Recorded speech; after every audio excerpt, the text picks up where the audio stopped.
stream. Oh, living on a prayer. Whoa, halfway there, singing the lyrics backwards, yeah. Whoa, we are now live. And welcome back. Welcome back to Kingless Chronicle. Last time, the party ended up facing a T-Rex and narrowly defeated it. Scraping by the skin of their teeth, they managed to defeat the T-Rex.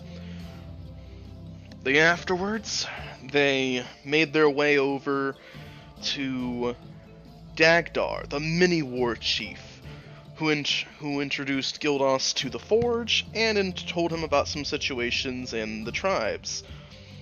The goblins also carried over some proof of their slaying to the shaman leader. And then where we left off was with the party heading towards the shaman's village after having had shenanigans at the Tyrannosaurus Rex and with the goblins. They also met the Red Dragonborn Surtur, whose name was promptly put in the Book of Grudge. Oh, it was. And yeah, I was about to say, yeah, we met with Big Dum Dum. Big Stupid. No, Big Stupid.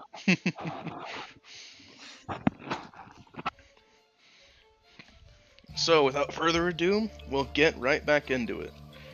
So, as the party begins heading back towards the shaman village, Jalon, you have just received your communication from your lady. She demands to have an audience before you leave the land of monsters. Seems rather urgent, but not so urgent you need to drop everything what you're doing now and head that way.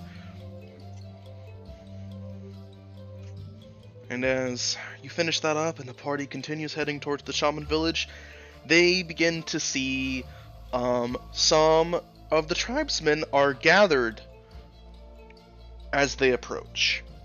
Not only are they gathered, they have their weapons drawn. And the shaman leader is standing in front of them, waiting for the party.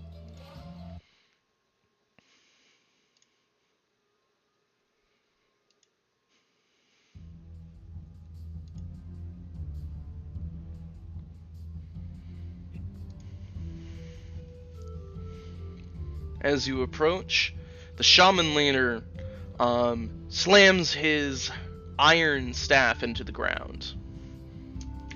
Halt! The spirits cry out in agony. They whisper the names of the travelers. What hast thou wrought? There is almost an etherealness in his eyes, like a misty white smoke that leaves his eyes as he speaks to you.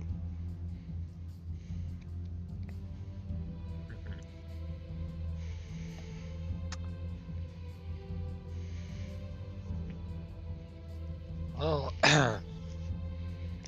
you see, yesterday when we met with you, we were about to bring up the fact that we had undead bears and wolves crossing over the borders, and someone was behind it. The answer was you did not care, you didn't send anyone with us. So, as a consequence, we went out and dealt with it ourselves. Now the thing is, there were more than just necromancers and all that. There was also an ancient curse, an ancient plague that was lying dormant, that whether we did anything or not, would have still been brought out into the world. Now, luckily, it was released, but we may have a way to fight it. Probably. Most likely. But your complaining is idle place. With all due respect. Ooh.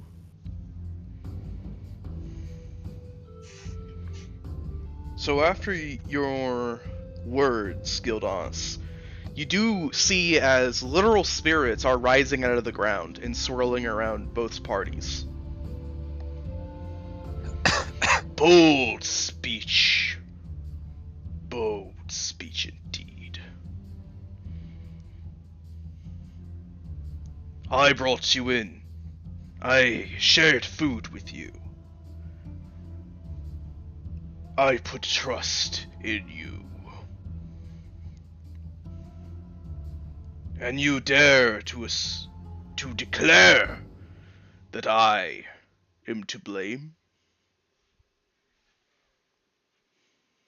If you take it that way, but if it may soothe your own spirit, we have brought an emotion to the goblins. A T-Rex's tongue.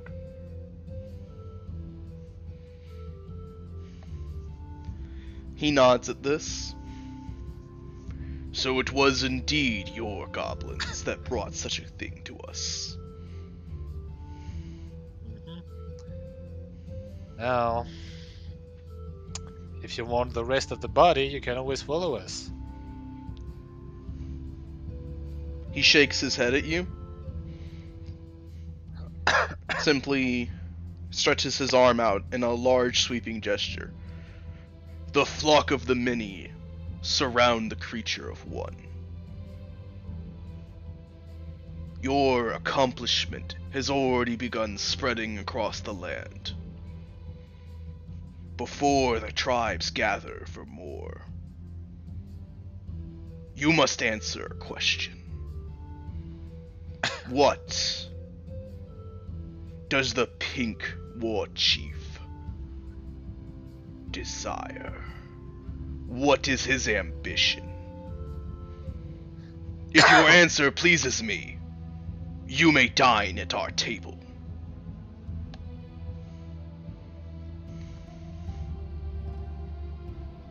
Now you see me. Make it a good one, man. Yeah, but the problem is that I don't have just one. You don't have just one, but you have Yeah, many but I got ambitions. two. Right. Well then. So look You at want me him. to, you want to make a Uh, persuasive roll? Are you gonna do that? I think I'll manage. Probably. Command. So I'll look at him and say, rather than one ambition, I'll raise you two. The first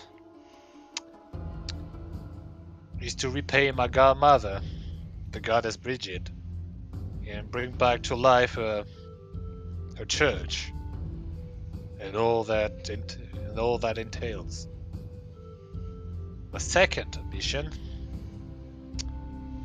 is to bring back the magic forging of old.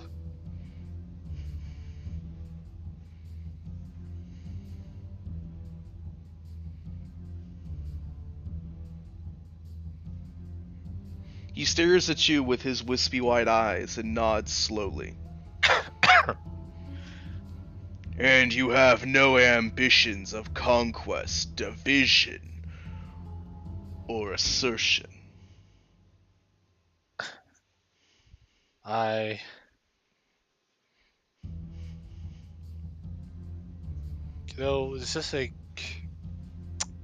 just a second, say. Look at that, three ambitions. The third is to retake my home back in Reynold. Now, I'm not speaking of conquest, but simply beat the ever-living shit out of the ruler and reclaim it that way. Then it is conquest all the same. To defeat an enemy ruler in single combat is akin to conquering.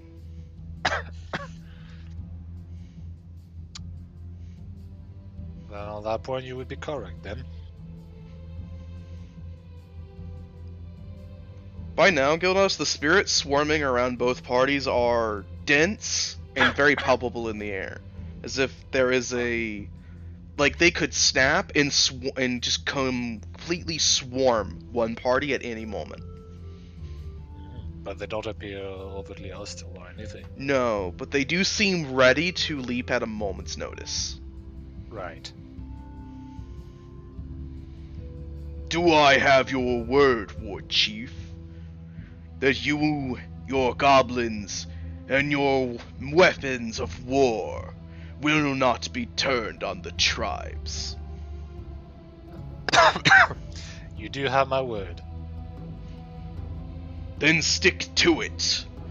For the moment that your words are proven insignificant and weak,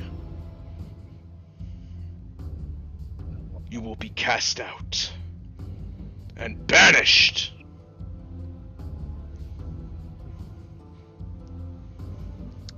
Right. As he says this, you see that many of his followers murmur, and they just murmur, banished, banished, oh my, banished.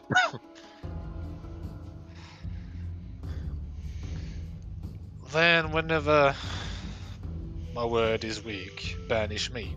It's all the same. He nods and retrieves his staff from the ground, gently tapping the dirt, covering it back up, so to speak, from where it was impaled in the ground. And you see as the spirits slowly swirl and begin dissipating, going back into the ground themselves.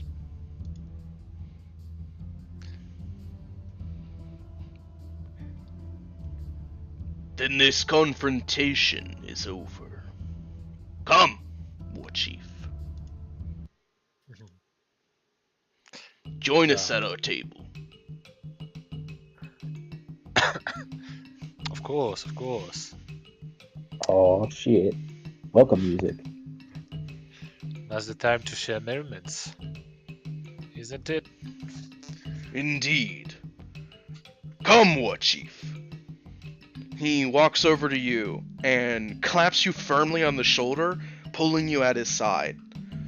Not roughly, but very much like the orcs would have when sharing a drink with you and Reynold. Right. You must show yourself to the other war chiefs. No more hiding, Pink War Chief. You slayed the T-Rex. Show them your power. Show them. And he quite abruptly just shoves you forward into the huddle of people that he has behind him. He then turns out looking over his shoulder at the rest of the party, giving an old chipped-fanged orcish grin. What's waiting you? Join us! Make merry! So Bub's gonna like hobble up towards the food consuming area. So, as the party begins heading through the thick throngs of orcs behind him, they find that not only was there was a reason why the orcs were so thick shoulder to shoulder. Behind them is multiple tribes have already set up their tents and are setting up festivities. Some have already brought out food, some have already brought out some casks, and some are already brawling. Notably, even more tribes seem to arrive on the hour, as if they come from all sorts of directions. East, west, north, south, all the ones in between, they come from all over. There's a lot more tribes in the Land of Monsters than one would first expect. Enough to potentially be a very sizable army, but they all are separate.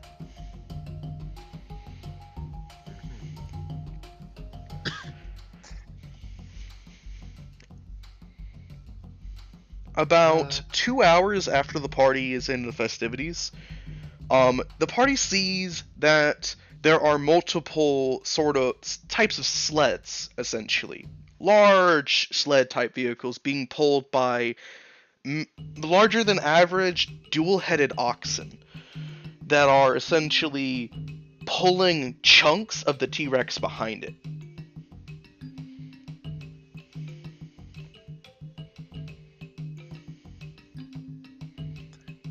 Yeah, it's like 2 hours of rest. I'll do that. Sounds good. That's like 13, 4:30. One more. Tulio's still unconscious. He's got another just- 3 hours to go. Poor guy. He's got 3 hours to go. It's like this is like the point where we get a reward, and Tilo's like, "Oh man." Tulio is still scared of crowing. How do you roll your hit die like that? You just click hit die on the sheet. Don't feel a bit too bad for the guy because he'll wake up in the throes of like night activities, which is right up his alley. True. He's just gonna miss all the he's gonna wake up and it's like, oh shit! There we go. I get to it. He's gonna miss all like the prep, the building up of the festival, but he's gonna wake up Yeah, in the he's gonna heart of the get thrown right in the festival. middle. Exactly. Right, I used up all the cool stuff already. Well, I mean, I still have some things, but yeah, no. But alrighty. As the party is in the throes of this sort of feast, there are hundreds of people here. There are tents dotting just into the horizon. It's very clear that when something like this happens, it is a complete event. You can hear cheer, you can see people setting up bonfires, but there is the biggest bonfire at the center of all of the tents. The shaman himself oversees the building of this bonfire.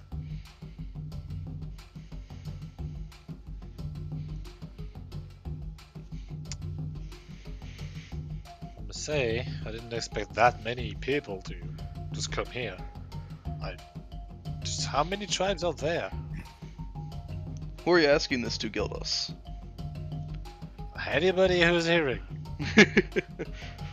listen. So, you see as Dagdar walks up behind you, crossing his arms and nodding self-satisfactory. Oh, what, Chief? This isn't anything. There's a lot more to come. A lot more. But where would they even find the room for that? Just look at that. Oh, what, Chief? You're forgetting that orcs and goblins and minotaurs and all of that, we're not liked. So we're the best at hiding in plain sight. Huh. That makes sense. Bob is just there. Throw some more in there. You're a druid. I'm sure you know all about hiding in places. That's right. Bub is very good at hiding. Must be hard being big with all that armor. A lot harder to hide that way. Well, who needs to hide anywhere when you can just take a hit, you know? Well, our experience says otherwise. Uh-huh. And who was the one who charged headlong into a necromancer den and ended up lying on the floor? Well, I didn't know that they had magic hammers under the bridge. Well, I didn't know T-Rex could do that, so... Me neither. Now I know. But Right. I can't just assume that there are always going to be magic hammers under the bridges. I gotta cross them. Oh, better magic hammers than actual trolls, you know? As you say that, Gildos, you do see a troll is nearby. He looks up at you, and he just throws a chunk of meat at your face. A fatty part. Then he just does a belly laugh and goes back to his business. Well, the fat's the best part, so I don't mind if I do. There's so many people here. You're the war chief, so I get why you're important, but it's like everybody's treating us different now. Can I roll history? Sure. Because I would know a little bit about it because it's my time spent here. I'ma help you. No, 21. 21. 21. Alright. So what exactly are you trying to find, recall the information of, Delon? So I'm trying to recall. He's like his time. There have been how many meetings? Like, not even from his time. It's all being brief.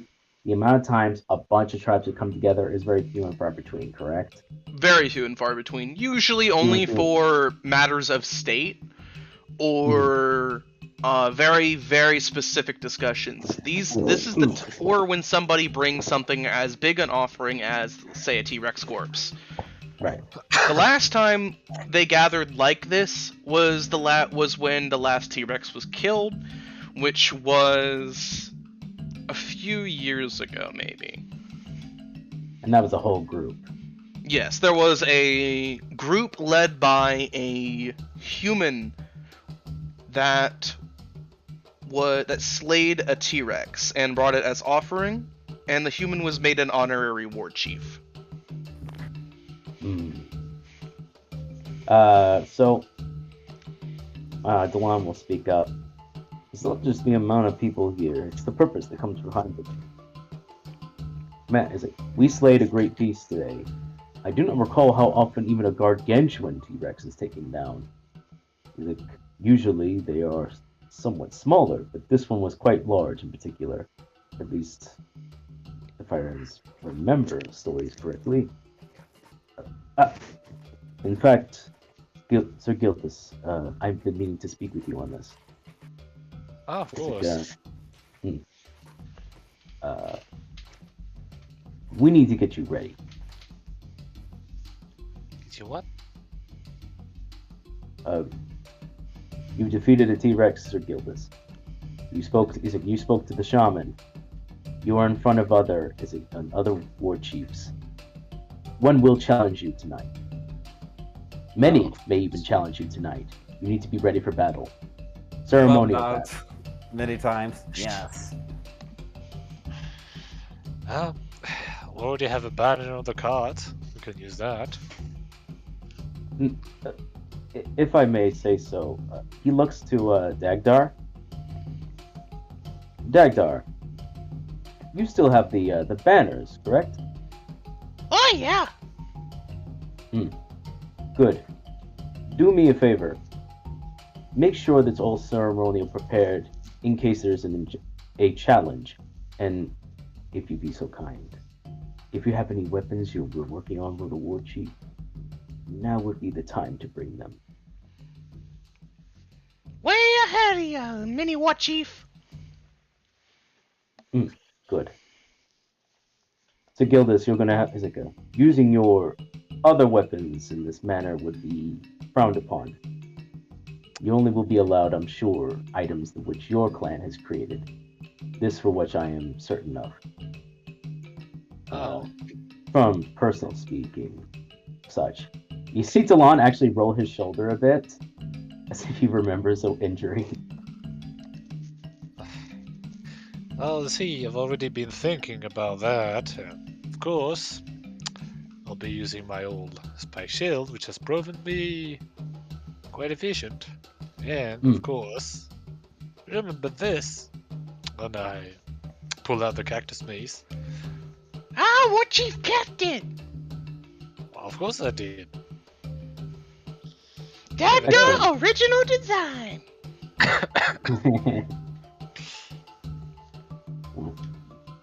Good.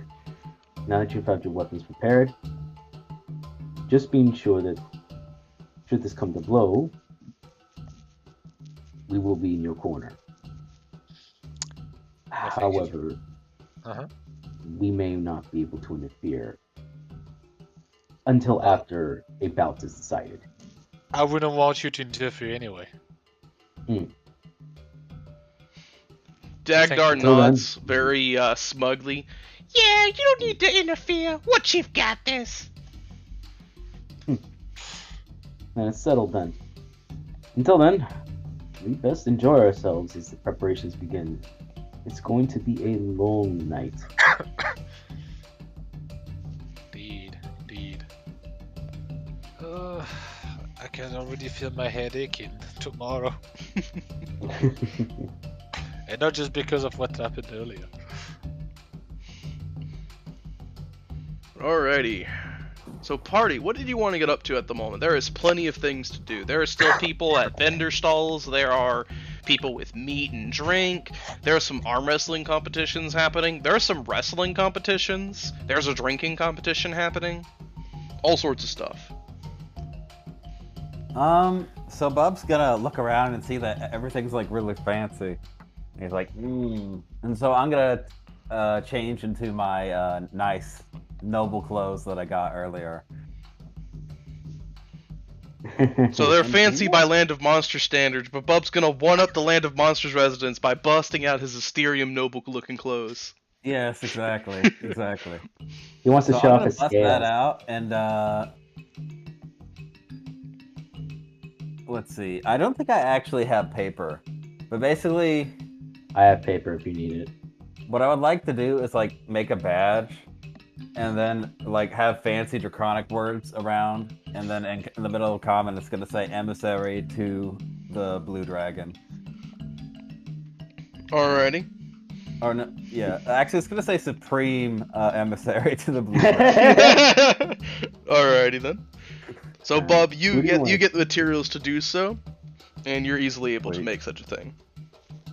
Cool. All right, so I'm gonna Yeah. put that on, and if you'll recall, like now I have like this really cool magic amulet around me, and you know I have a nice fancy ring as well, along with my suit and booties and stuff. So he's looking like super duper fancy for this. True. I can only hope people are gonna call you out on if you're a druid or not.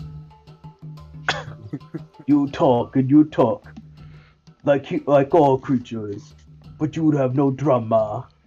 A dragma, whatever, grandma, whatever it is in Star Trek. That's the joke I'm trying to make. No, I get the joke. Alrighty, anybody else want to get up to some stuff? So I'm sorry. What did you say? I heard a couple of things. So once again, to go over just some brief examples of what's here. There are vendor stalls of all kinds, mostly like crafted goods or like acquired items. There are meat stalls with like there are drink stalls. There's drinking competitions, arm wrestling competitions, wrestling competitions. There's like feats of strength, like throwing something and seeing who can throw this incredibly heavy boulder the farthest, stuff like that.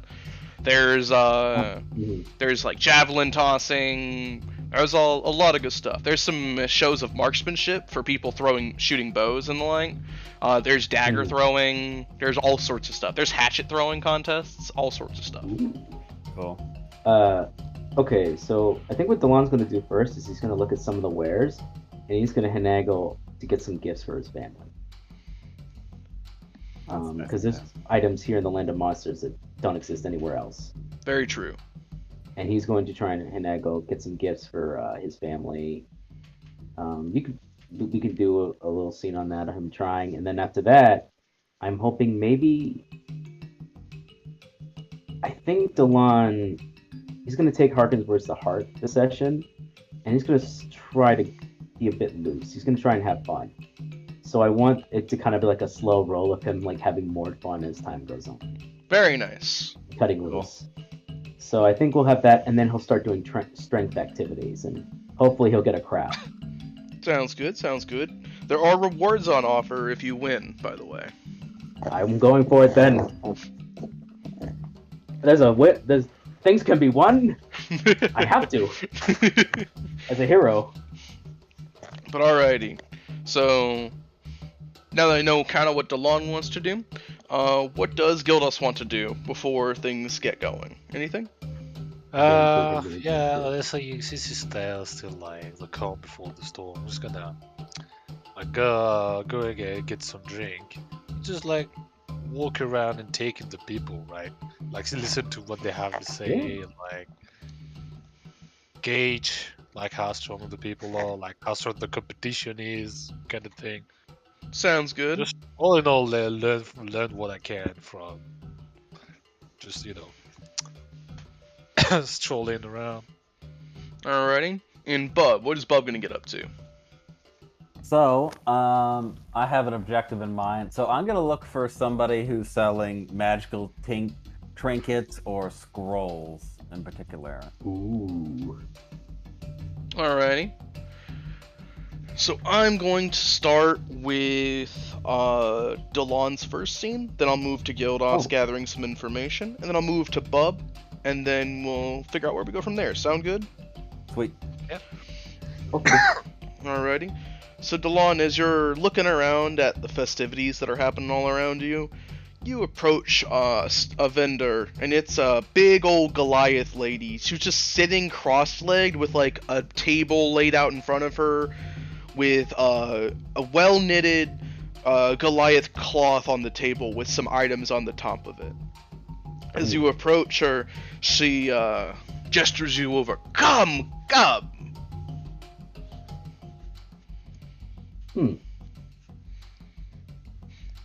Hello. Hello, Dragonborn. Not many times we see someone as shiny as you here. I would say you are quite the specimen. Very attractive. Thank you for your honesty. It's appreciated.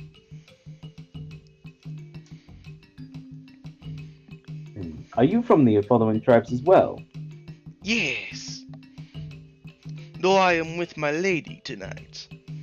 She is originally from areas similar, but she has come to enjoy the festivities of such a grand occasion.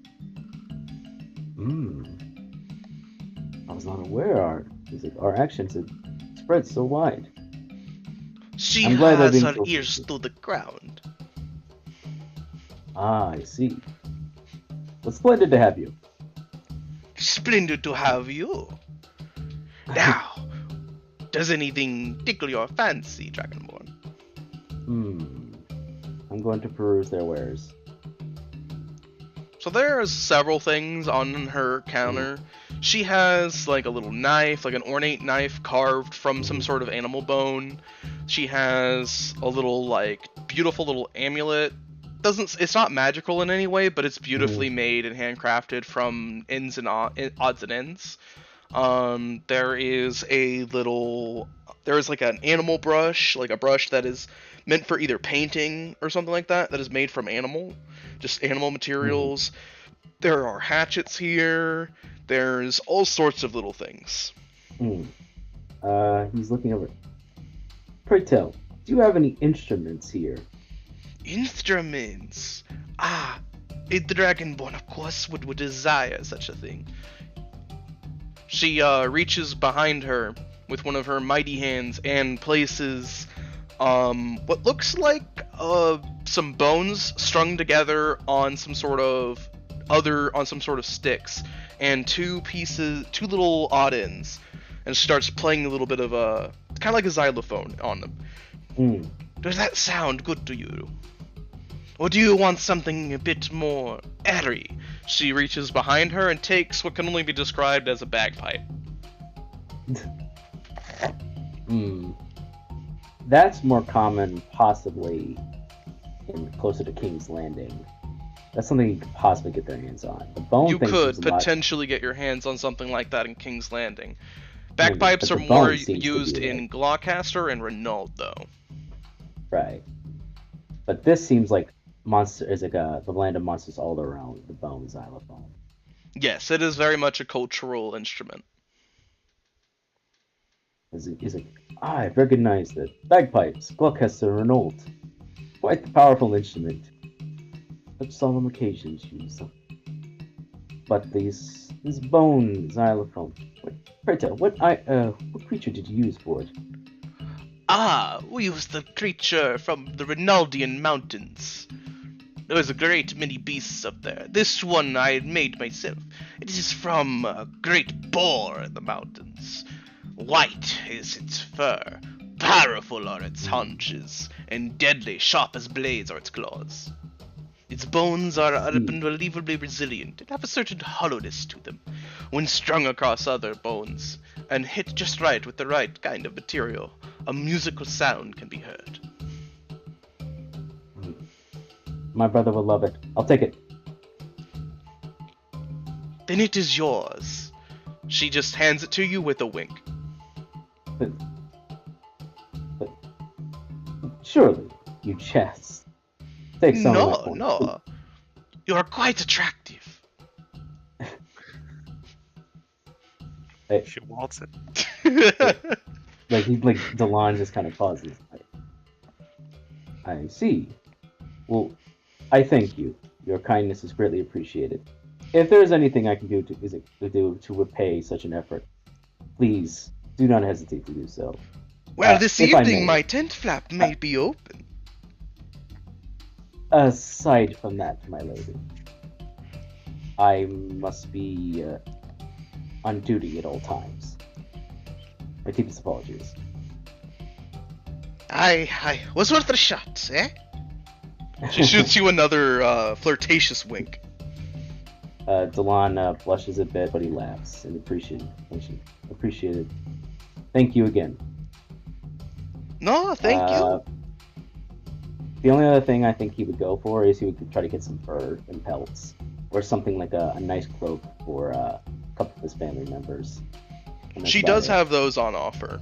Some cloaks, Cool. some furs, and all that. They're gonna run you maybe like a total of like maybe 30 silver to get enough for some stuff like that. More than happy for that, for gifts. He's totally fine with it. That's nothing to him. I will even detract it from my list right now. Alrighty. Cool. Alright. We can move on to Ram. Alrighty, so Rim, as you're kind of wondering about the tents and all that, kind of keeping your ear to the ground and trying to figure out what all is happening here, make me a, let's see, let me go to Gildas's sheet real quick. Need to check and look at his skills. So you don't have investigation, so make me a perception roll then. Let's see. Yeah, normal. 23. 23? Oh, Alrighty. shit. So as you're wandering around the mini tents, with your passive perception first, you hear some creatures talking in Giant. Yeah, I mean, these shoes, I probably know a couple of words, but that's about it. So, in Giant, I would say the words that you pick out, since you know Orcish, and I think you also know Dwarvish, right? Yeah, I do. Yeah, you know enough of the similar languages to kind of piece some of it together from here. I won't make you roll for it, because you know those two languages. You can't make all of it, but they're talking about a foreign chief and challenges. It's hard to make out the rest, though. Considering that, I'll just like, so suppose I have to fight some Goliaths tonight? Probably, maybe, most likely. So, scroll that out of the list. Now, all I have remaining are orcs, minotaurs. Would goblins fight me? Not too sure. Well, not me, at least Dagda. That seems likely. As you also continue wandering around Gildas, you hear some creatures talking in Orcish amongst themselves. They're kind of huddled together around. So they're leaning on top of a big old keg, and they both have giant hocks of meat in their hands that they're just tearing chunks off the limb as they talk and gesture to each other. As they continue talking, you come in the middle of a conversation. I don't think this pink war chief is anything. He's pathetic. Looks like an ugly human. That's why he's pink. He's flimsy and pathetic. He has gray hair. He's past his prime.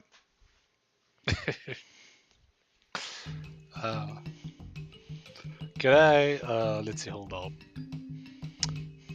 How far away are they? They're about maybe 30 feet away from you. They're not talking that quietly. I was just like, quietly mage hand flicks one of them. So, you're basically gonna use Mage Hand on them to flick one of them? Uh-huh. So you flick one of them behind the head, and one of the orcs just kind of rubs the back of his head, and then takes another bite. Somebody threw a pebble at me. No. Well, so now we have orcs. That's fine. Next should be Minotaurs, right? Who As you're knows? going about, you find that there are a bunch of goblins that look like they have a much smaller tents from the rest of them. But there is a big tent decked out with goblin symbols and all that in the center of their tents, bigger than all the other ones, and there's a helmet sitting on top the tent. Aha. These goblins are openly speaking common, and they're all huddled around a goblin that looks about the size of a dwarf. Like he's big for a goblin. He's not a hobgoblin though. He's just a big goblin. And he's got a big old helmet on his head, and he's waving around a big old warhammer. I don't care who these war chiefs are. We goblins, we win. When the test feats of strength come, we win it. No ifs, ands, or buts. Hatchet throwing is ours. Yeah!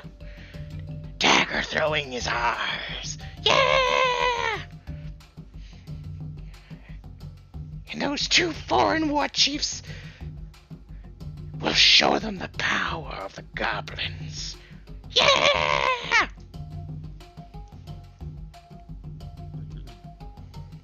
So I guess big helmets and clubs would run the family. It's probably Dagda's brother or something. You know, I wonder if the Red Dragon board has Dane showed up, you know, or like, if it's too good for him. Gildas, you would assume that he's not welcome here, to be honest. Aha. Yeah, but you know, it's like mixed signals a bit. Like, is he working with them? Is he working spite of them? I don't know. Honestly, I don't care to know. Let's see, as you continue looking around, make me one more perception roll. Uh-huh. Just gonna back to that. 19. 19. Alright. So, as you're wandering about, you see that there is a bigger than average Goliath woman in the middle of some of the tents. Specifically, she's overseeing some feats of strength being done. And whenever one would throw one especially far, she'll walk over, slap him on the ass, and do a belly laugh. Just, yes! Do it again! Noticeably, she has a big, like, Goliath-sized great axe that looks like it's carved from some sort of scaled creature's bones and scales. It is mixed of bone, scale, and metal. I'm gonna take a closer look at that. Gildas, roll me a history check with advantage. Uh-huh. And then where is it? Oh. Good. 5. So not only do you recognize that weapon, Gildas, you are very familiar with it. This woman came to your forge once to have you check out her axe. She wanted to see if she could get another one made. You unfortunately could not make one like it, as the materials to make it were too expensive, and also just improbable to acquire in Reynolds. But you remember, it's called... Give me one moment.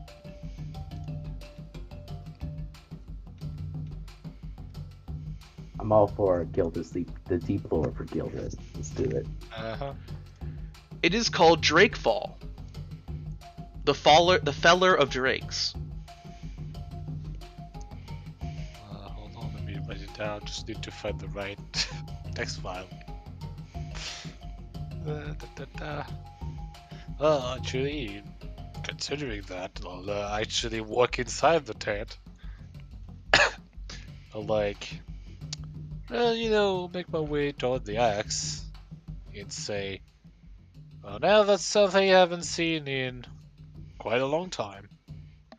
The Goliath woman turns around, her arms crossed under her rather prestigious chest, and she looks at you, tilts her head for a moment, some braids on her hair kind of just moving about, And then she lowers her crossed arms and marches over to you.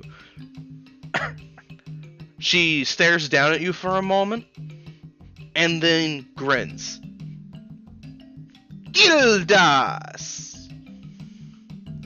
I would not forget a craftsman's name. What's her name, so I can return the greeting too. So you remember this person, Gildas. This person is a Rinaldian Goliath who works in the Rinaldian army. Her most famous accomplishment is punching a lord in the face. Yes. Good woman. She is Connie, Lord Puncher Aglani. She punched a lord in the face and was deemed to be executed. However, the Lord of Renauld liked her moxie and so gave her the option of dying on the gallows or essentially joining the military. She joined the military. Aha. Now, so continuing on and say, and I wouldn't forget the customer, Connie. How you been doing? I have been very good. I have rose many ranks. Indeed, I have been allowed to return to my tribe. Oh. What have you been? I came with drink and food to your estate. Well, it's a long and short. It's both a short and long story, but all in all, I've been exiled because, I guess our dearest and greatest lord woke up on the wrong side of bed. Hell if I know. She frowns, crossing her arms under her chest again. So you were removed from your homeland? I was. And I thought you were just in the mine. I left a cask of ale and some mighty meat at your doorstep. Well, you just made the guys that were probably taking shift there very happy. But Hold on, That was I the will one. return 1 moment. You see as she marches over to one of the stalls and slams her elbow down on the table for an arm wrestling competition. The stall owner looks up at her and accepts the challenge. She wins rather easily and then comes back with a cask of ale and some meat. There you go. well, I'll nod as a thanks and say, now as for what I've been up to after I left. Well, first of all, let you know I tried to kill myself because my life was on a downward spiral, but then my goddess saved me, and then I went to Asterium, where I met with my current party, and now we're on a pilgrimage, or rather escort mission, whatever you want to call it. And now we are the land of monsters as our third, fourth checkpoint before we enter the savage lands. And for weeks now, being called the Pink War Chief, and now it's been made more or less official.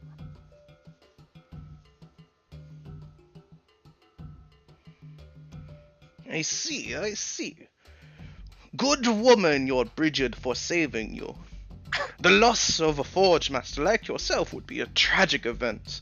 I would be forced to scrawl your name into my shield. How many names are on the shield? Not that many, just the comrades in arms that I would like to not forget. Uh-huh. Well, I'm honored.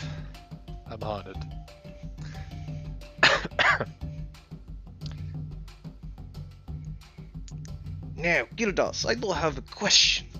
What brings you to all the festivities? I've been looking highs and tails for this pink orc. I have not seen any pink orc around here. I wish to introduce myself. I have only seen green, brown, red. Canny. I just told you, I am that pink orc. She stares at you for a moment and then just busts out laughing. Ah, I see. Pink is in that way. Uh-huh. Well, pink, pale, whatever moniker I have, now it's originally started with goblins, and they just spread the word, and before I even stepped foot in the land of monsters, I was already known. I see, I see. Well then, Gildas. She smacks you on the back. Quite abruptly, it hurts, but she clearly doesn't mean any harm by it. Uh-huh. I look forward to seeing you in the ring tonight. Don't go saying no to my challenge. You too? Is that what the other Goliaths were talking about? Oh, they're mine. Aha. They didn't Well- say anything untoward, did they? I'll give them a no. right smacking. You know I can't speak giant. Well, not that well at the very least. So, I didn't quite get what they meant besides challenge and you know. And I never really expected you to be the one to have to fight. No. Nor did I expect to fight you, Gildas, but here we are. Or here we will Right. be in about 4 hours. 4 hours. I don't have, well, not if I have time with that, but small world. Small world. Here, eat your fill, drink your fill, get yourself nice and strong.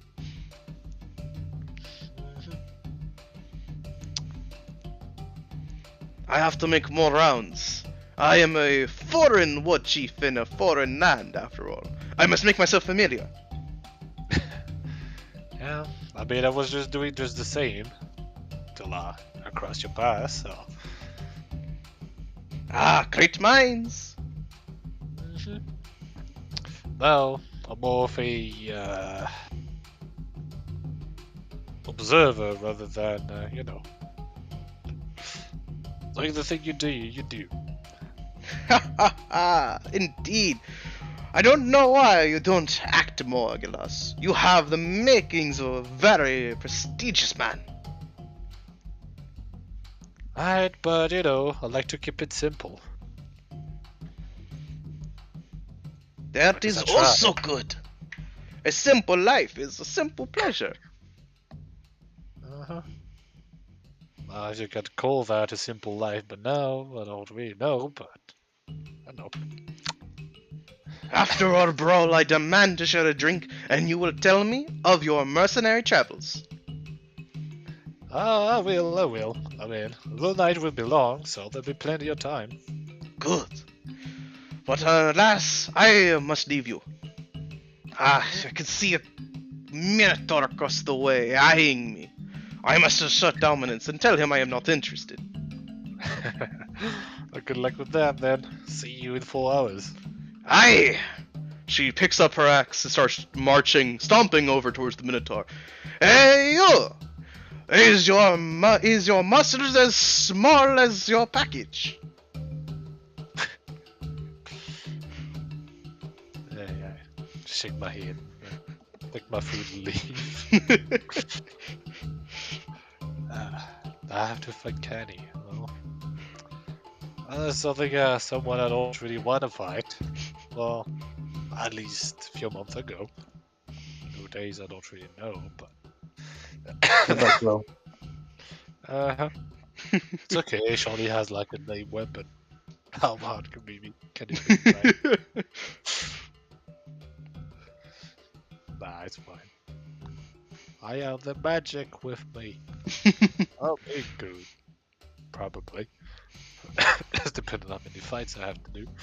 But alrighty, Gildas. As you finish your rounds going about, you find that there are a lot of tribes here, and surprisingly, not many of them seem interested in challenging the newcomer, but all of them are interested in watching the challenges. Right. I mean, not exactly surprised, but I'll give them a good show, at least. To the extent I can. Alrighty. And with Bub. So, Bub, you're going around. You there, Bub? Okay, good. Yeah. So you're going around, Bub, and you're trying to find, like, a trinket stall. And you don't have to look very far to find someone selling trinkets. He looks like a cloaked orc with sigils literally carved into his own skin that glow a bit. Gnarly. He's covered in totems and symbols. As you approach, he nods at you. Welcome. You have a good eye. These are only the best totems.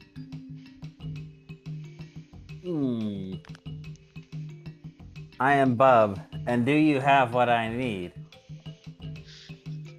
I have what you need, but perhaps is it the thing you need now or later?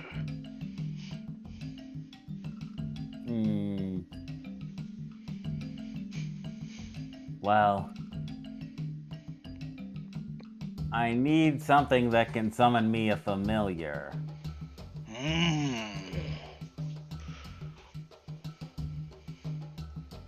If you want some sort of spirit guardian, spirit to watch over you, then we have the totems for you.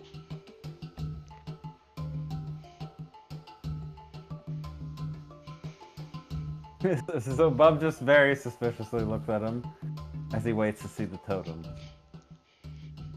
Very impatient. I like it. You get right to the heart. He moves his hand over the table, and totems just seem to appear on the table out of thin air. If you want to make a perception roll, Bub, you could attempt to see how he did it.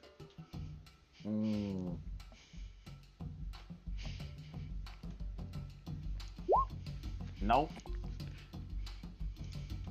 Yeah, they just appeared on the table, Bub. Yep. So on the table are multiple totem symbols, little artifacts that are carved and made from different sources, either bone, wood, stone, fossilized material, all sorts of things. But they're all carved with different symbols, and they glow with magic.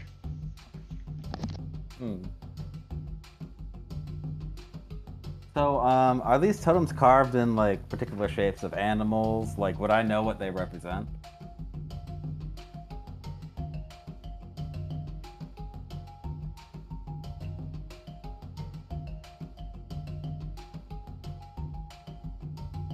Y'all hear me? Uh-huh. Oh, okay. Yeah, we hear you. Magic is loading. Understood. Sorry about that. I had to leave for a moment. What did you say, Bub? Yeah, so, are the totems, like, carved in the shapes of animals or something? Would I recognize what their significance is? You could if you rolled, something. Let's see, what does Bub have roll-wise to roll for this? Nature, insight, animal handling, stealth, survival. I'll allow you to roll nature for this. 14. Alright, so Bub, you actually, as you're looking at these totems, you recognize them. These are totems unique to the Savage Lands. They're spiritual, shamanistic type totems that are only carved and made in the Savage Lands. Meaning this person must be from the Savage Lands, if they have them.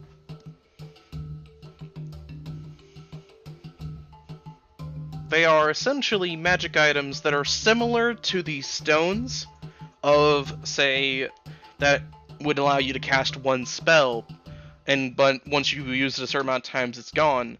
But instead of those, how these totems work is that they're essentially a totem imbued with one spell that recharges when the sun rises. Oh, okay. So like a repeating wand. Cool. Essentially. Bob says, Alright, I recognize these. You must be a Savage Land shaman as you appear. Now, what kind of familiars would these confer upon me? Hmm. You're a druid, are you not? Yeah, so he helps a little bit and goes, yes, a very important druid. Then how do you not know?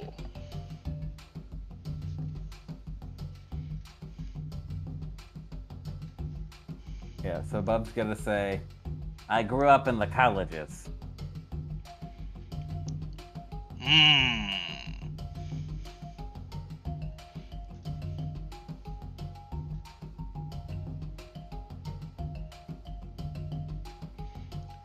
Well, before I sell these to anyone, prove me. Show me you are a druid. So, do the totems count as talking to nature? I'd like to talk to the totems. They are imbued with spiritual energy, so you could attempt to. This will Right, make that's you what I'd have like to to make do. an animal handling roll, though. Fair enough. 20. Alright. So, Bob, as you begin to lean towards the totems, trying to talk to them, what do you say? I say, take, would I speak in Draconic? I don't know, I guess it would be Druidic, technically. And I say, take heed, I am the emissary of the Blue Dragon. Should you require a superior master, heed my call and tell me your secrets. So in response, Bob, several of the totems ignore you. However, one, you hear its voice manifest to you. What kind of familiar do you want, Bob? That's an excellent question. I think I actually wrote it down. I think it was between a bat and,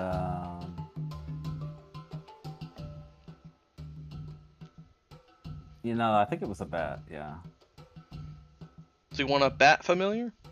Yes. Alright. So the voice of a spiritual bat responds to you. I am the bat in the stone. What do you want? I have need of your services. I do find myself getting into bigger and bigger danger. And someone who can hear things on the other side of the room that I can't see through would be helpful. Then you shall have it. The shaman strokes his multi-braided beard and nods. He moves his hand over the table, all of the stones disappearing, except for the one that responded to you. It is yours. Hooray! I'm gonna take it. He nods at I you, just love, I and just love that he audibly does that. Hooray! the orc shaman nods at you, and lowers his head respectfully. May it serve you well, druid. Cool. So I'm gonna reach into my pocket. How much do I owe you?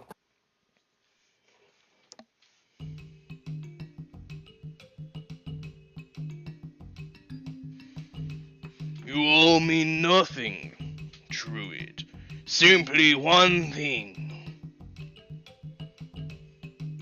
So he's gonna like tiptoe, listening and rapt attention.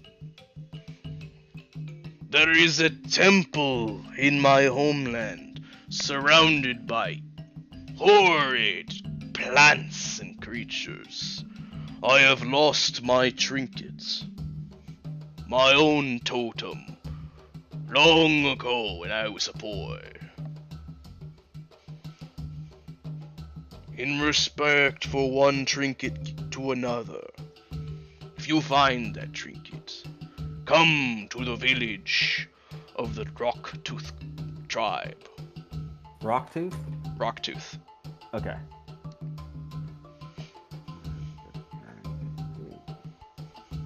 Yeah, so Bub nods. Seems fair.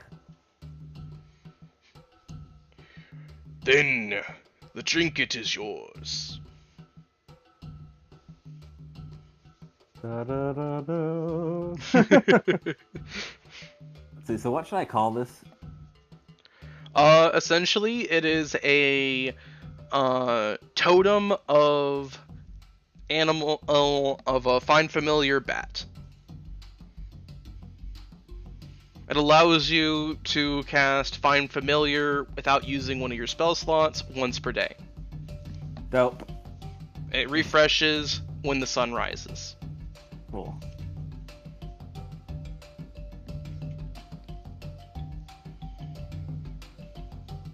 Alrighty. So with that, Bub, you get your totem of your Find Familiar and begin going about your business again. I will move back over to Delon. So Delon, Yes. so you are looking to get up to some festivities, correct? Indeed. So what sort of festivities are interest you? Well, Delon is trying to, at least from his point of view, he's been kind of a stick in the mud. He's trying to, what's the time for celebration? And it wouldn't be proper of him to just be idling back. But this is, and especially when this festivity is around. So I guess he's just going to look and see what kind of prizes at Feats of Strength. Alrighty. So at the Feats of Strength, there are several of them. There is the stone throwing contest, where there are essentially spears stuck into the ground to show where the stones have been thrown so far. And at the end of the entire event, the one who threw it the farthest gets the reward. And the reward is something rather interesting. It is a very, very well-made leather belt with the skull of what looks like a giant in the middle of it. Or at least something that reminds you of a giant skull. And that's for all the Feats of Strength? That is for essentially whoever wins the most Feats of Strength gets this specific reward. I'm gonna go for it. Alrighty. I will approach whoever is, I guess, adhering to this. So you can see, Delon, that this event is just walk in and do it. There's no really official for it. There is, however, a very old-looking Minotaur war chief. One of his horns is just broken off, and he is covered in battle scars. He is simply standing and watching the events, and after one person partakes in one of the events, he retrieves either the target that their item was thrown at and marks on the target what they did with it, and then moves it over to a corner to be graded later. Or for the rock throwing one, he will stab a spear into the ground and then mark that essentially. He seems to be the one calculating everything. But there is a long line of just all sorts of creatures that are coming here to try these sorts of events. All right, let's give the javelin a shot. Alrighty. So you wait in line for the javelin throwing contest, and eventually it becomes your turn. So you're going to have to make Delon an athletics roll to chuck the javelin as hard as you can. Got it. 19.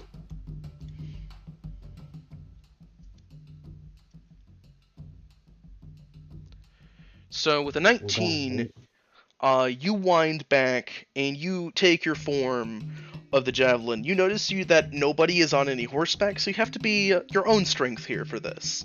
So you do so, and then you wind back and chuck the javelin, and it goes sailing through the air before plunking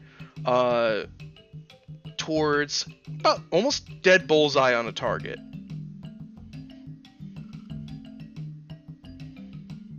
There are some murmurs and some cheers. So one of the orcs slaps you on the shoulder. Yeah! Good throw!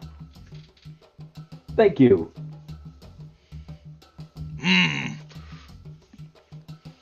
We'll see if I can beat that one. He goes right after you, and much to his shame, he doesn't come very close to that. I'm going to roll persuasion and give like an inspiring wink, like don't beat yourself up. Oh shit. Very nice. Oh shit. God damn. I'm terrified. Yeah. So I'm like, don't beat yourself up for it. You made a valiant effort. There are more games. I'll beat you at the hatchet throwing for sure. He claps you on the shoulder and shoves a tankard of ale in your hand. Here you go! Delana first would go no, but he decides he's going to hold on to it. Alrighty. And Delana's, yeah. I Well, guess moving on to another feat of strength. There are several of them here. There's hatchet throwing, there's dagger throwing. He's going to do arm wrestling. Arm wrestling, alright.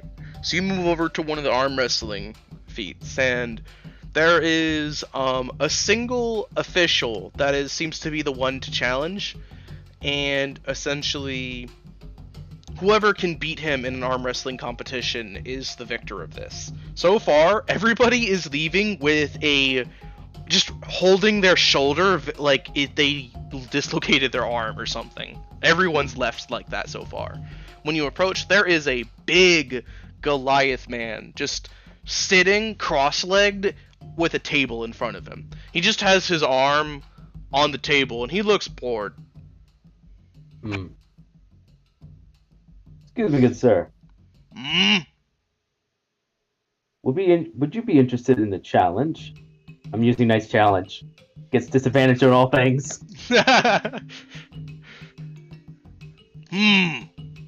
Shit! Let's have at it. I place the tankard down and I sit down. He claps his hand with yours. To make that official, next challenge. Disadvantage. Except they drop the 0 thing. It's not like that. So it's specifically to any creature other than you. Yes, basically. So it doesn't suffer disadvantage when it's attacking you specifically. Yeah. But thematically, it's still whatever. appropriate. He may not have whatever. disadvantage on his roll, but it's still appropriate thematically. Whatever. Yeah. Anyways, what was it? What was the thing I'd roll? Make an athletics roll. Got it. Big ups, guys. Ooh. 19, very nice. So you clap your hands with his, and he seems to not be trying very much at first, but after you begin struggling and he sees his arm move, he snaps to attention as if having woken up, and you feel the grip on his hand tighten around yours, and he starts actually putting effort in. You both remain locked in this contest for several minutes, until with a resounding yell to reinforce your own strength, you slowly push his arm down and best him in the challenge. Afterwards, the Goliath stands up and practically pulls you up by your arm, the one that you were just arm wrestling with. It's still a bit sore from the event, and just... "Ah! What is your name? Say it to the crowd." Delon Guillemay. "And whose tribe do you belong to?" The Pearl Lady. The White Dragon. He stares for a moment, and then shakes his head and looks at the crowd. "Delon, many a war chief to the Pearl Lady has bested me."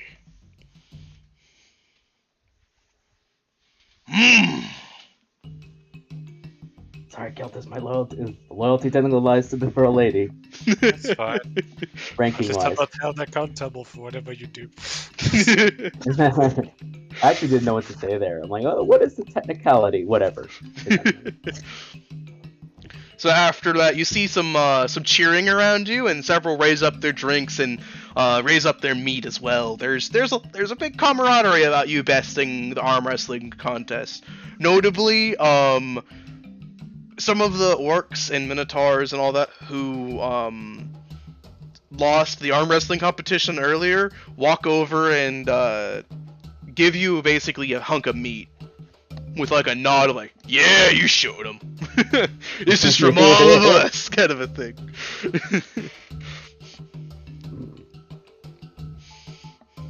my favorite. After being put down, Delan shakes the man's hand, still holding on to him. You were stupendous. I am honored to have wrestled with you. You aren't so bad yourself. It's been a while since I've been bested in strength. And by a dragonborn, no less. I did not know there was such strength in those shiny, thin arms.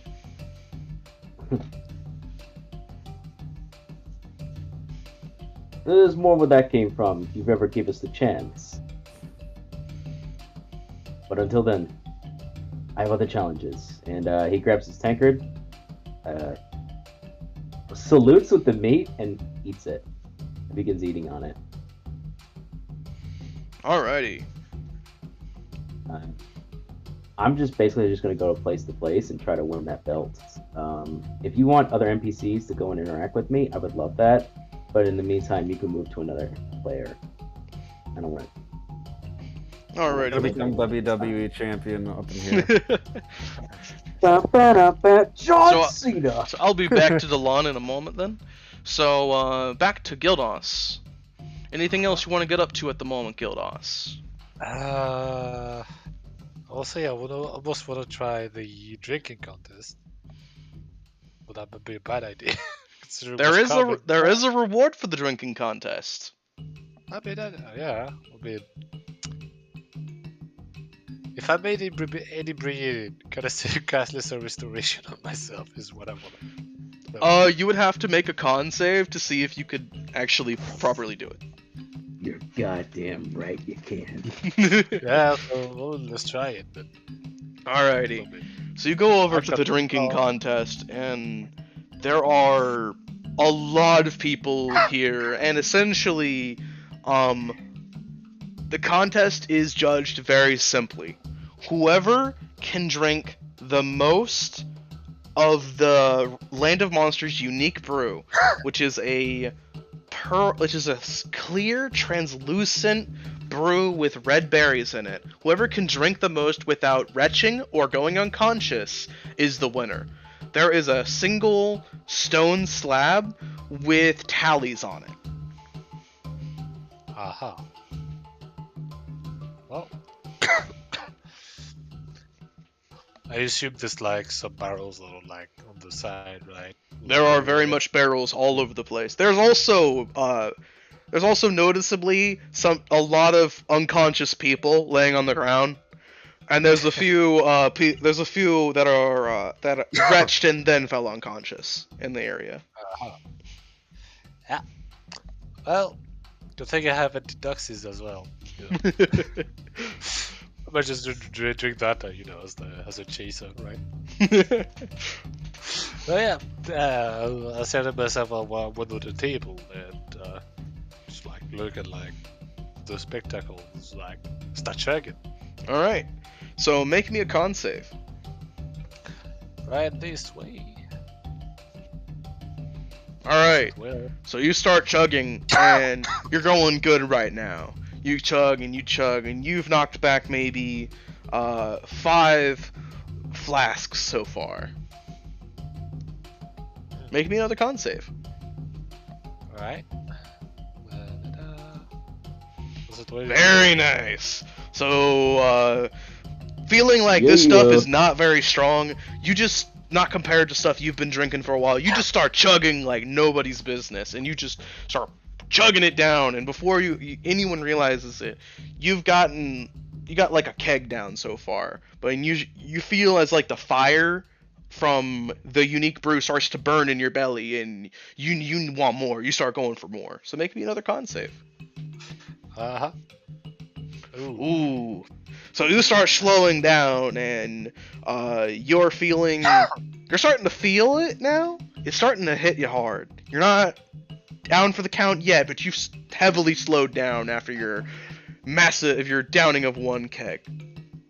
I just let everything go down first, like make some room for the next. Basic stuff. I haven't slowed down. It's just, there you go. Oh, 18, very nice. So you do that. You take a little moment to let it kind of settle and make some room for the rest, and then you go right back into it with the same gusto as before, and you down another keg. Uh-huh. Make me another So I con make save. Yeah. 21. See? You're That's 3 happening. kegs in at this point. There, you are a beast at this point, and you feel it. You can go all night long. Make me another con save. 11. So you are There you go. you are 4 kegs in at this point, and you're gathering a crowd. Let's see, how many people do I see double? So far you're seeing a few of you're pretty sure that earlier the crowd was only like 10 people, and now it looks like 20 people are here. Uh-huh. Oh. Also, you swear that there was only about 20 unconscious people, and you swear there's now like 40. Uh-huh. Well, we're doing good then. Oh, very nice. So you are now 5 kegs in, and you feel like you're on top of the world. You are just having the best time, and you can tell people are starting to gather around you, and they're starting to cheer. Yeah. So before I down my 7th keg, I look toward like whoever's the one organizing it and say, "Is there a pissing contest afterward?" No, but there can be one arranged. Well, you do that then. It gives you a Yeah. thumbs up. I'll get an area cleared out. That's a 10. All right, so you don't down. You are currently you've currently downed 6 kegs, and you've slowed down a little bit since your exuberance in the middle. Make me another one. Another one. 11. All right, you're That's down what happened. 7 kegs. Right. Start the 8th. Another one. You're Hey, down what's 8 this? kegs. We're slowly going up. Slowly. Hey. Keeping a steady pace. Oh. How steady? I don't know. Like. I think that's. Did you just make another one? I think. Yeah. I All did. right, so that's 9 kegs. Right. Oh, let's try for a 10th. All right, 10 Oh, kegs. yeah. All right, now you're at 10. Now you have a real crowd gathering. Like there's a lot of people here now. Like they're just like, yeah, they're cheering for you. They're some are betting on you to see if you can reach 20. Ah, 20, eh? Yeah, let's go. 21. Nice. I'll go for 21. Let's go. When you get the 20 barrels, it's save or die. So good, you're currently at 15 barrels after that roll. God damn. Yeah. 16 barrels. Uh-huh. Hey, 4 more. 4 more. All right, it's 18 barrels. I'm just waiting for Gildas to fail a con save, honestly. Ooh, all right, you're at 20 barrels now. Like you're at 21 barrels. Yeah, before I came, Dear God, what was dude. what was the, You gotta what get was the blessed high by- score? lot of So alcohol. before you got to this point, the high score was 16 barrels. You move past that crap. Let's try for 30, but I'm not sure if I can still walk after that. I need some help. All right, 22. You just gotta piss and drink at the same time. It's okay. Alright. All right, 23. 23. Ooh! Look at us! Ooh. At 25 barrels! You feel it all coming back up! And you Gotta see as visit the my crowd amulet. visibly parts and like the ocean did for Moses as you just spew all over the floor. I'll say, I think the 25th came. Just look at it. Like, just raise my hand. And like, raise the other cake as well. It was like, up the table, like, put my head toward the crowd. Okay. Yeah, well, I'm back up, I guess. But up I can be. And say, I'm alright. The crowd is nodding at you. Yeah! Right. Well, then, you're taking names, right? Yes, what's your name? Just write down Pink War Chief. As you say that, there's a murmur. Pink War Chief, 25 barrels? And then the officiator comes in. Hey, Pink War Chief, 25 barrels! There you go, now then. You stand up from the bench and like slowly wobble to the cleared area. 25 kings coming up. Coming down, rather. Alrighty. So, Gildas, you are now poisoned currently. It's okay. Look, Yeah, help me prepare to remove poison today. what is it? Yeah, I'll just use one of my antitoxins. Just like bottoms up as the thing. So like, Alrighty. So you down Good as one of new. the antitoxins. good as new. You now have a level of fatigue from the hangover. Uh-huh. Well, that's bad though. Yeah, like lesser restoration doesn't remove fatigue. But that's still 4 hours until the fight, right? Yep, So I could take kind of the short rest, I guess. you could. Yeah, so we'll just do that. Like, let it simmer down. Like, yeah, get warm near the fire. Where everyone else is. Alrighty. So you sit down by the fire and you see several of the people who are at your drinking contest sit down with you and start regaling you with tales, and they offer to buy you food, but Gilda, you don't feel like eating. No. Just tell me your stories. I'm all for that. They immediately begin regaling you with multiple tales. Some of them are just boring, like incredibly mundane. Others are kind of interesting, and one story is very, very interesting. It's all about what this orc went through to marry his mate and settle down with her and all that. And it's a grand tale of just a young orc coming of age to eventually defeat her father in honorable combat so that he could become the head of her household. Uh-huh. Ah, good detail. But alrighty, back to Bub. So Bub, what are you getting up to at the moment? Alright, so let's see. This is actually so yeah, I guess I've kind of been paying attention to like all the different like races and such. But would I recognize any kobolds in the area? There are currently no kobolds in the area that you can see. Interesting. There are goblins in the area, though. I don't trust goblins though. AKA other kobolds. No, oh, how dare you! I'd like you to hear that. Hear you say that to my face. Let's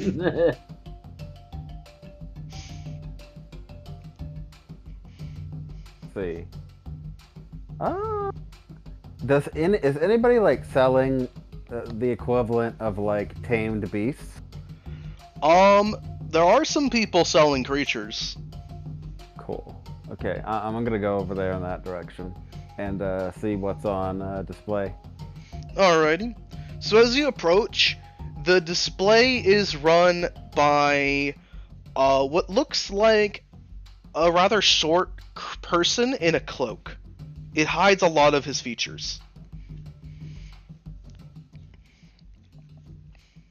All right. What can I do these for? Hi. Can I see what you got? Yeah, I got all kinds of things. Just don't ask where I got them, right? Okay.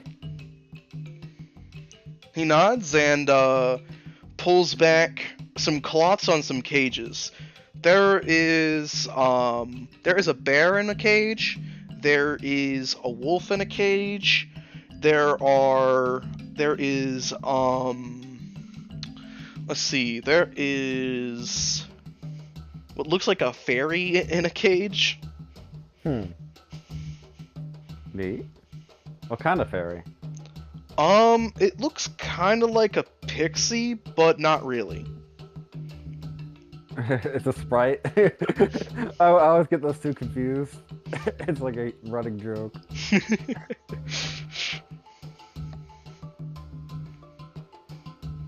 There's other things here, like you can see that he has a displacer beast in a cage of all things. Oh, hey, my favorite kind of beast, apparently. And before I buy it, I just ride on top of a displacer beast.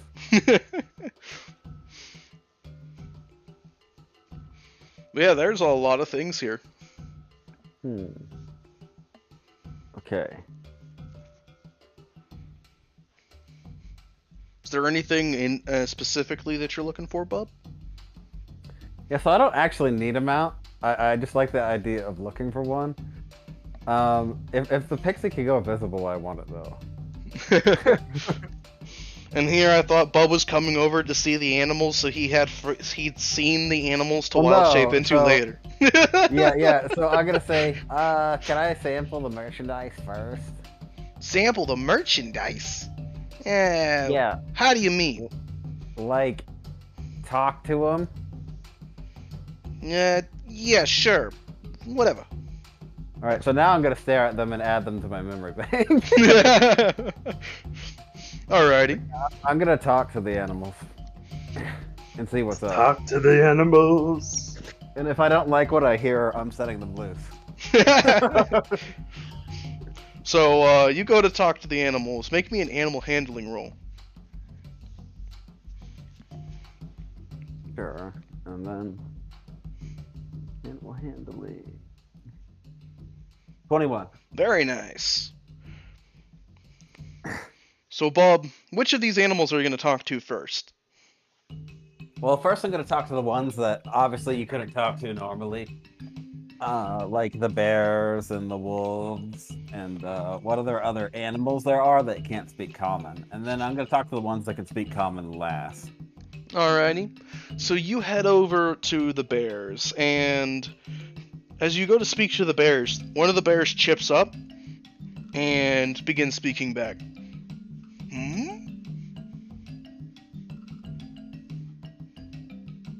Hello, I'm Bub, emissary to the Blue Dragon. Hey, Bob. I'm a bear. Can I eat you? No, I don't taste good. You look delicious. How'd you get here, buddy? I was just wandering around the woods, and then I stumbled across some delicious smelling meat on a fire.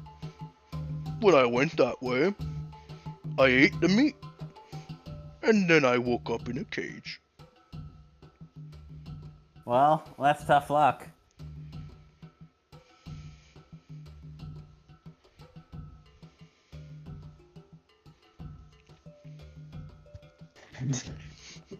Yeah, so Bub just like waits to see if he has any ridiculous response before continuing. He says, I don't like how he took you, but I mean, that's kind of your fault for getting caught. It was very delicious meat. Very good. Don't tell me this.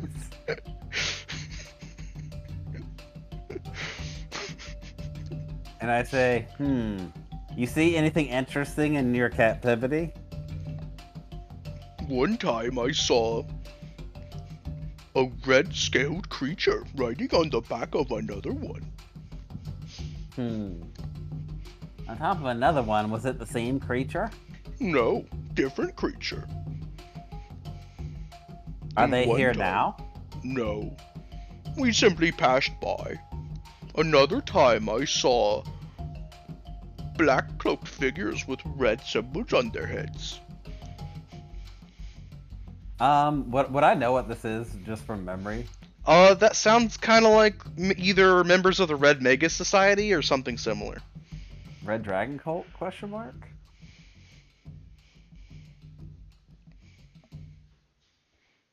Did they look like dragons? No, there were multiple different races. They were moving real slowly, and they were whispering.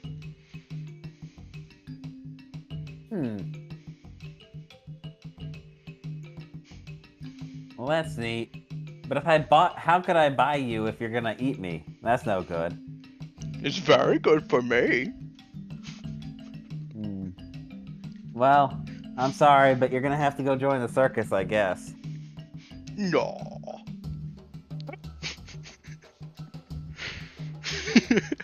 I'm gonna move on. So you move over to, I imagine, the wolf next, right? Yeah. So you move over to the wolf and make me an animal handling roll. Okay. 13. So when you approach the wolf, how do you approach it? Yeah. So I'm gonna stand, puffing out my chest, looking noble and high status. I go, "Hello, I am Bub, emissary to the Blue Dragon. How do you do?" The wolf perks up and tilts its head a bit at you.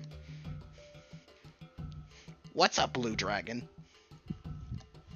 The Blue Dragon is the smartest and largest and most powerful noble creature in all the land. Where is its territory? So I'm gonna say approximately from the college to blah blah blah. I don't actually know how big its territory is, but Bub would probably know it to the letter. Alright, give me one moment.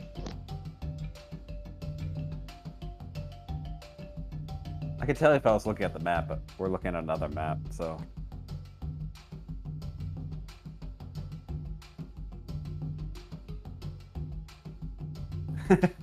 Bub finds his brother Bubbert in a cage. Bubbert, no! Bubbert the kobold raced the cage, born to fight. You think I'm joking? My backup character. I'm being useful. Punch, punch, punch. If I played like early D&D, I would just play a whole hive of kobolds, and then when one died, the next one would replace it. What do you have? The blue dragon just show up and go next. Yep. But alrighty, after describing the blue dragon's territory, the wolf seems to nod and lays back down. Oh, I've never been there. No, is it obvious that it's from the land of monsters? This wolf is weirdly colored. It looks like it's a younger wolf, like it's a teenager or something. but notably, it has very thick, almost wiry fur, and its fangs and everything about it just seems big. Like it's young, like a younger teenage wolf, but it's the same size as a regular wolf. So You're it very may not be large. from here. You're very large for a youngling. Unlike Bob, who is a fully grown adult. And I say, were you captured against your will? It perks back up at that. I was taken from my den. Tell me more. It was filled with smoke, and we ran and ran until we were surrounded by men on horseback. They prodded and shot and cast weird things at us. My packmates suffered and fell. I was smart and left, hid in a different burrow. I ate the rabbits that lived there. However, eventually I was captured while I slept. Bub nods in approval of his actions and says, you were smart, so it wasn't your fault.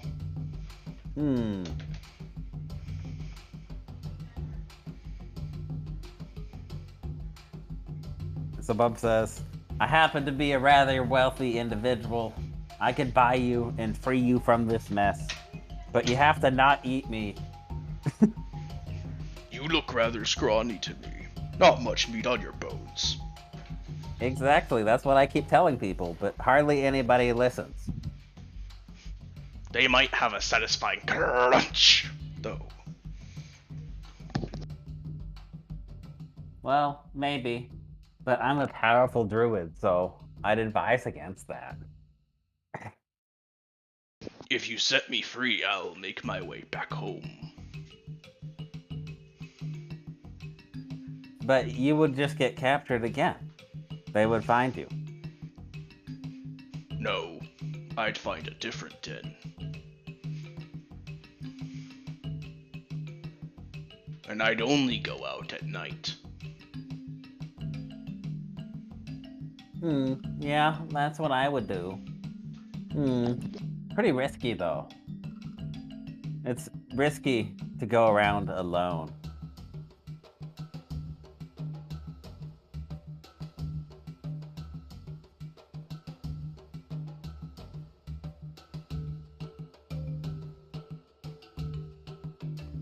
At your words, Bub, the wolf perks up completely and stares at you. Us dire wolves usually travel alone, or in a pair.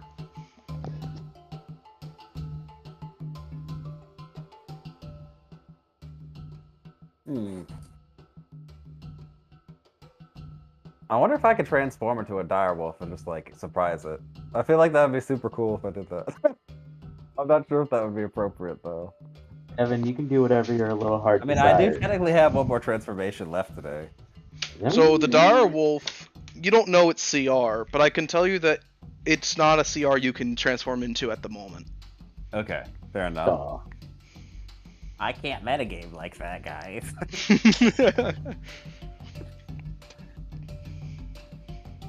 Yeah, so Bub says, well, I've been given a vision by the power of nature to restore the balance.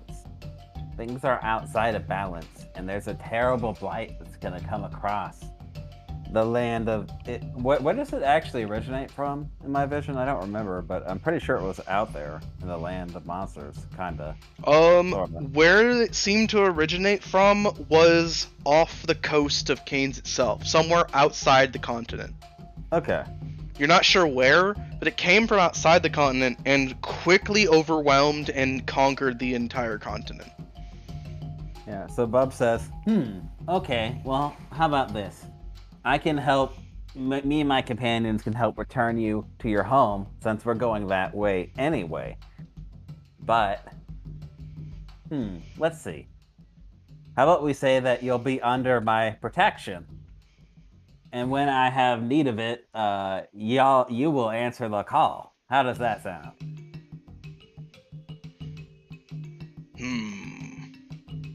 So long as we return.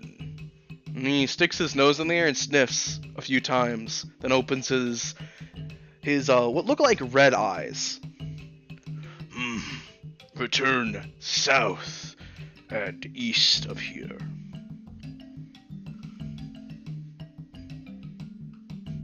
Then I can strike a deal.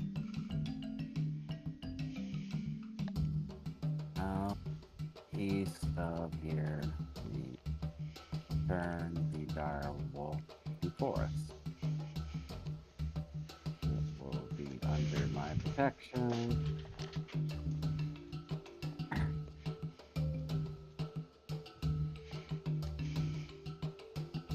Alright, so Bub seems to have understood it and goes, good. Well, it's nice to see that some of you are reasonable. Looks at the bear. The bear licks his lips at you.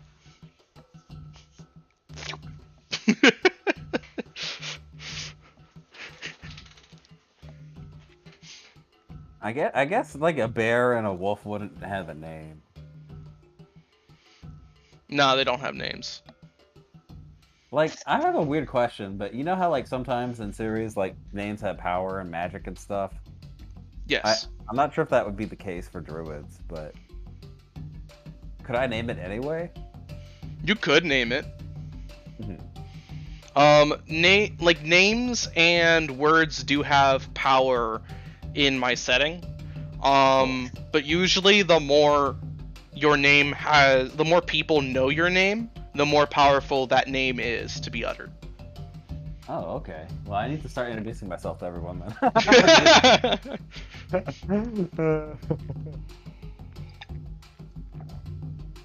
Yeah, I can't actually think of a name. That was an idea I had.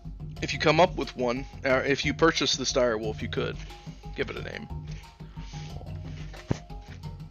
So, like, what is your plan right now? Are you just like, well, you all got captured? Very long-term plan about becoming the steward of the forest. But I need to start somewhere. Yeah. This is me starting. Understood. Because we're literally at the point where it's like, okay, we're going to be gathering forces, so I'm going to get started now as well. I mean, smart plan. I see. Here's 10 gold, let them all go. So as you're talking with the dire wolf and after talking with the bear, you go to talk with the displacer beast, which as soon as you do so, and it perks up, you don't need to make an animal handling roll, and it tilts its head. Hi, bub. Hey, I know you. How you doing? Not so good. Yeah, how'd they catch you? They don't allow poachers up over there. That didn't stop them. Well, normally I would see if it was your fault or not, but since it was on Blue Dragon territory, then how about we get you out of here, huh, buddy? You just need to promise not to eat me or anyone else that I like, but you can eat people I don't like. Sounds good to me, bub. I don't have orders to eat you.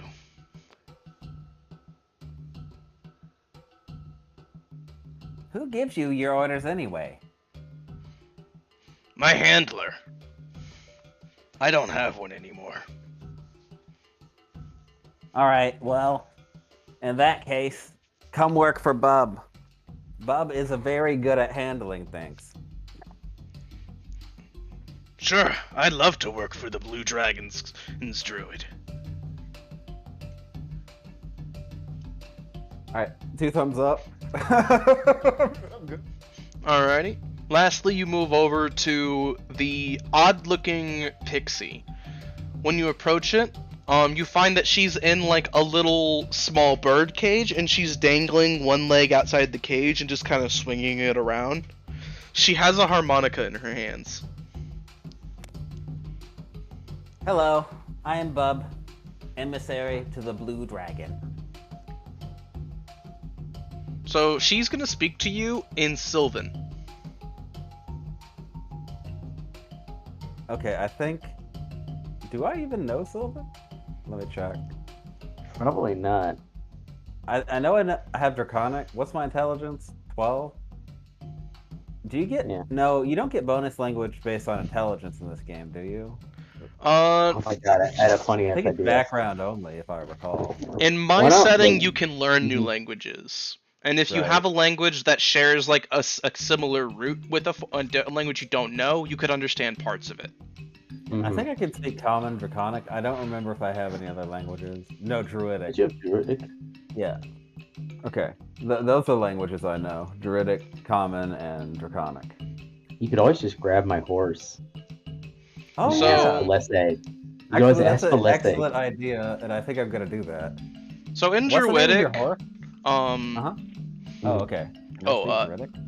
yeah, in Druidic, you can understand a bit of Sylvan, as Druidic and Sylvan share a core root, essentially.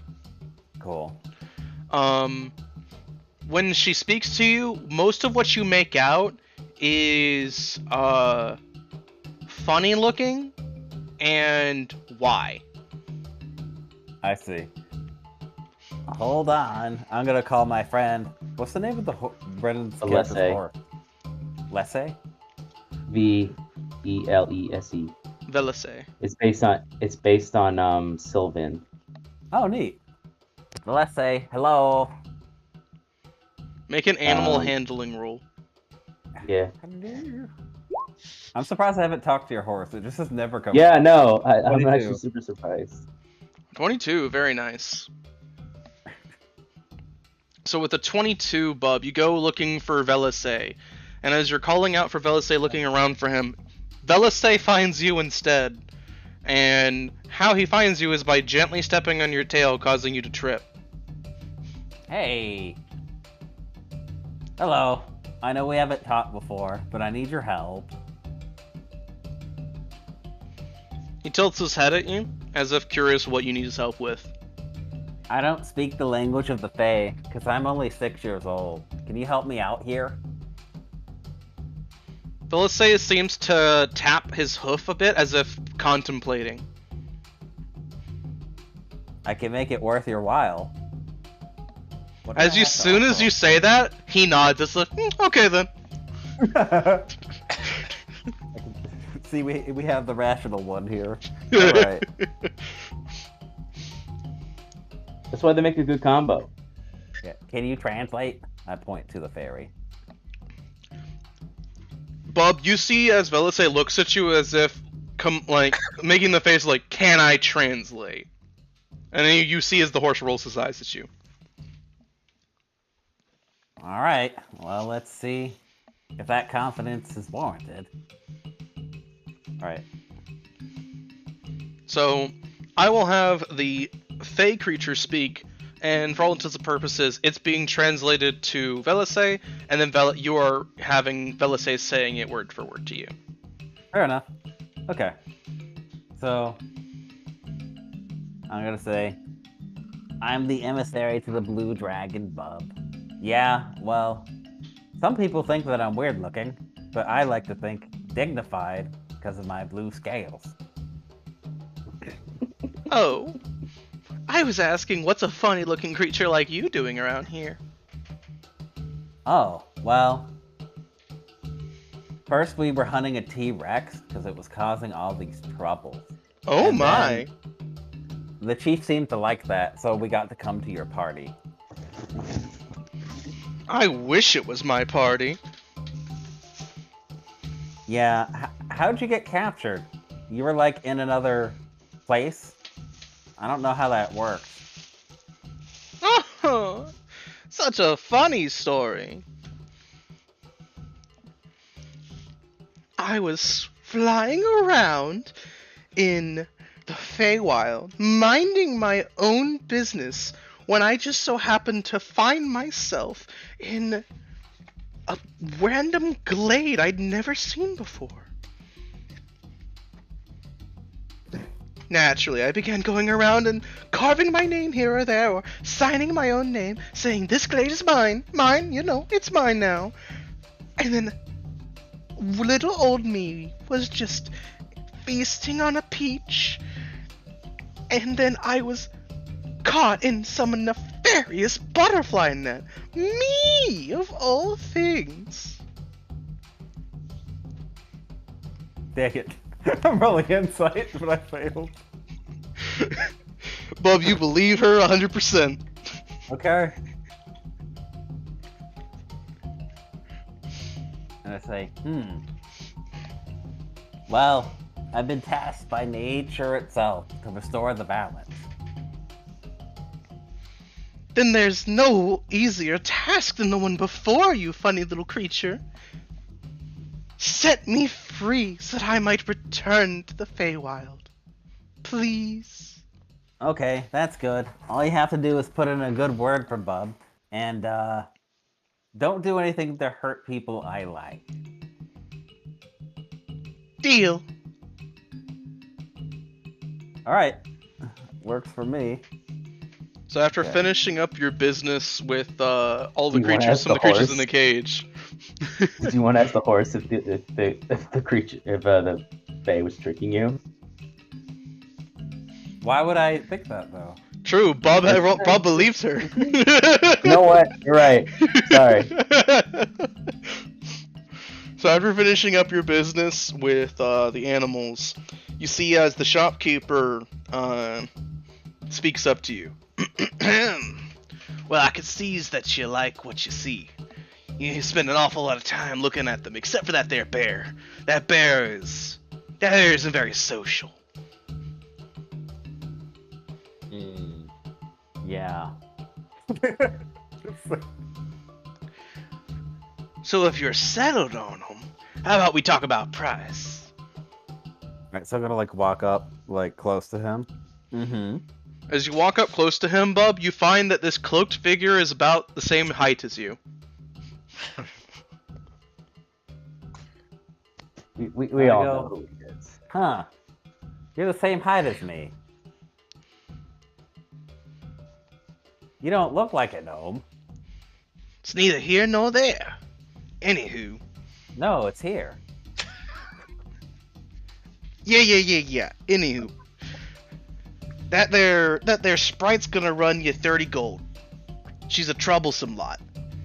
That there displacer beast is 5 copper. I want to get rid of it. And that there dire wolf pup is gonna run you 50 gold. They're very rare creatures. I'm not gonna lie, Marshall. I'm really just tempted to kill him right now. But I feel like other people wouldn't appreciate that. But Well, also, what is it in Bub's character? Why would you do that? He has disrupted the flow of nature by kidnapping You all could these always animals. ask him, were you the one to capture this? That's kind of obvious. Bub isn't that stupid. I'm just whatever. Do whatever you want, man. I'm sure that would kill the buzz of the whole party. That's true. And he's scared of the shaman guy. Yeah. So Bub just sits there staring at him blankly for a bit, considering, do I cap this guy or not? And he decides not to. So I'm gonna pay the man. Let's see, 5 copper and 80 gold total. Alright, so I'm gonna take out 80 gold from the pot then. That's fine. Alrighty then. So, Yeah, Bub, we'll allow it. after you hand him the currency, he slides it into a coin pouch on his inside his jacket coat, and gives you a bit of a bow. Pleasure doing business with you. They're all yours. And he throws you 3 keys. Cool. Okay, I'm gonna unlock the locks. So as soon as you unlock the lock for the displacer beast, it kind of phases out of existence, but you feel like it's near you somewhere. Cool. As soon as you unlock the cage for the pixie, there is a that slowly fades into the distance. How come I can't use Din's fire? Cheapskate! Just kidding. And after you unlock the cage for the dire wolf, it quite literally leaps out of the cage, pouncing over you towards the cloaked dude. Hey! Watch it! His cloak falls off of him for a bit from the pounce, and you find that it's Gnomish Filcher. I knew it was a gnome. Bob, you recall Gnomish Filcher is the dude who helped you all find the goblin horde a while back. Yeah, you're right. Okay. That's cool. He's I also didn't the say guy anything we talked about to maybe wolf, in the... The wolf can do whatever he wants. Was he in the session when we met Eleanor and in disguise in the black market selling items? There was definitely somebody similar to him. You never saw his face, but it was potentially him. And stones and all that.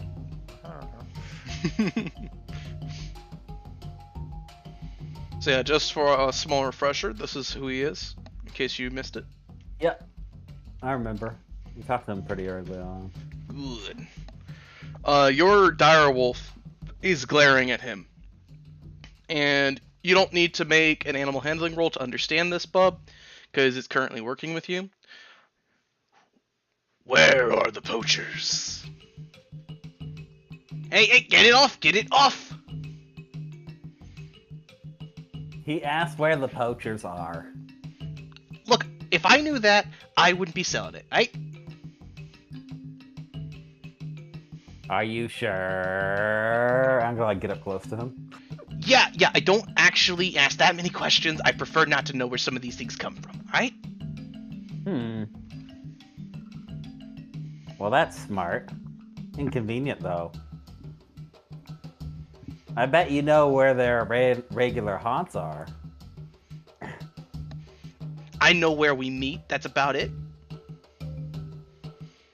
Tell you what, if you get this thing off me, I'll make it worth your while. I will have a friend of mine tell you where they are, where the hauntings are, where we usually meet up. A friend of mine will tell you. Okay.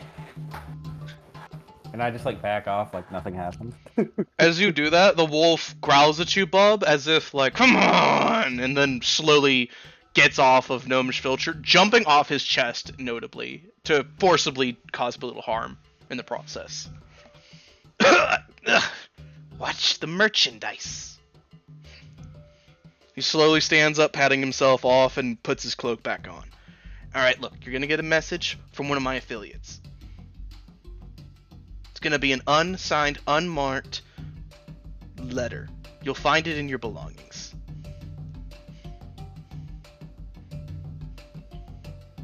And between you and me, that letter has nothing to do with me.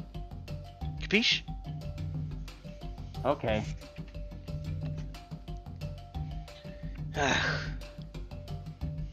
I expect to get roughed up by orcs or minotaurs, not by wolves. Ugh.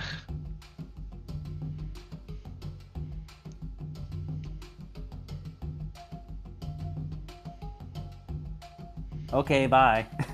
I just turn around with Yeah, my yeah. new contraband. I say, what a weird job. So, Bub, as you're walking, your direwolf is just walking in step with you. Anytime somebody gives you an odd look, it growls. And they're immediately like, ugh. This is nice.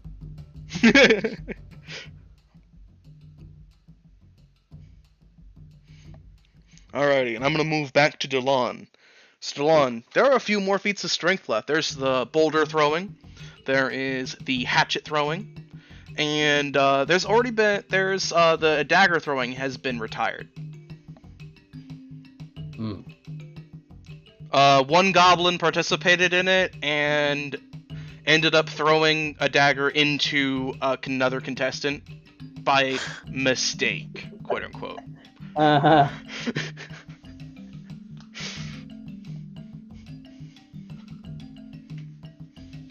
Goodness.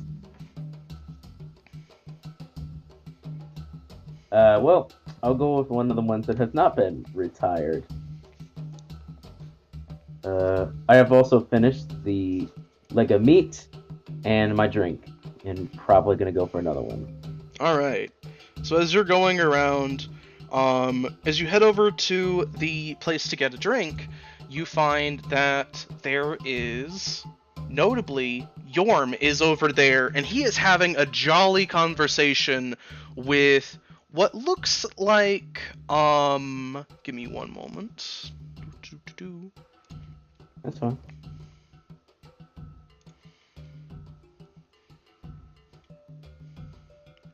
What is a weird-looking, sort of grayish-purple person. He's wearing an all-black cloak with a single, what looks like purple eyeball in the middle of the back. Okay. Odd. Really? Those are fascinating traditions. Tell me more about them. Yes, I will tell you more of the eye.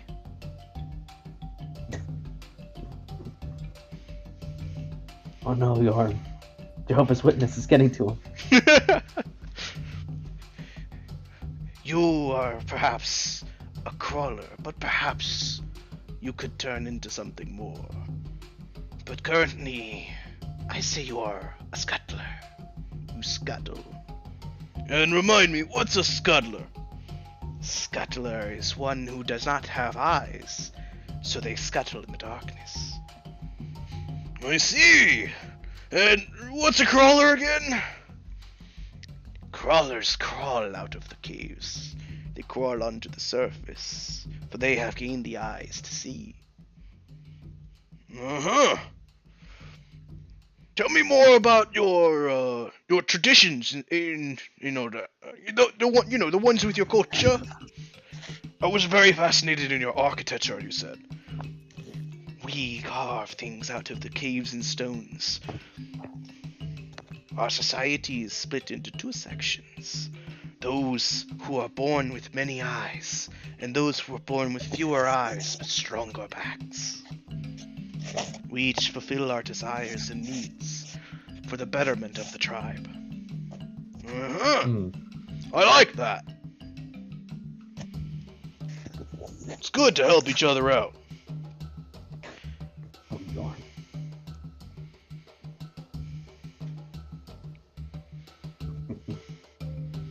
The one's list is also listening, and he approaches. Yorm. Oh, Delon! Welcome. Is this an affiliate of yours?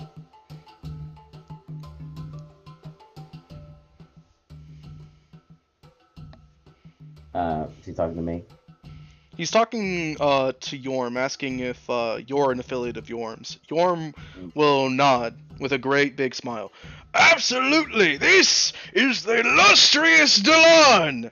As Yorm is talking, you can tell his cheeks are rosy. Good man. As such. Someone will nod. Hi, that's me. And who are you? I am one with eyes. Tell me, illustrious one, do you have eyes? Do you see? That's an odd question. I perceive things in front of me. And I assume that you do so as well. His eyes are That counts as eyes. closed.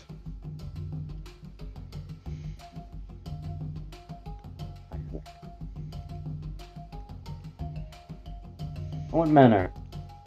Oh, are we speaking metaphorically or literally? Yes.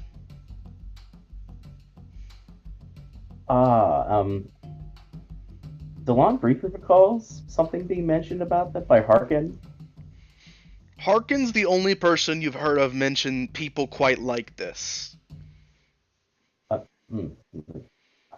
Most me. people don't talk about people like this very often. You've also never seen someone like this in person. Yeah. That's why I can only imagine that this is what he might have meant. Forgive me. Are you who is referred to as the Grips?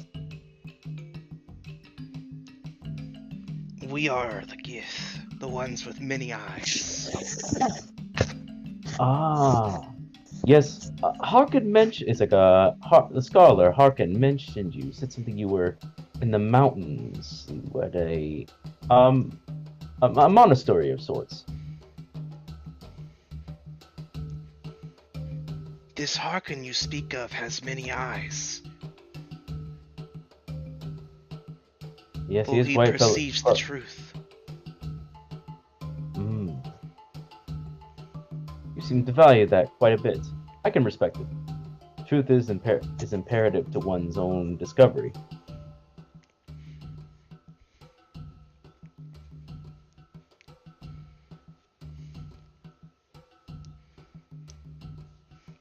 The truth is the only truth. And the more eyes you have on the inside, the more you can perceive said truth.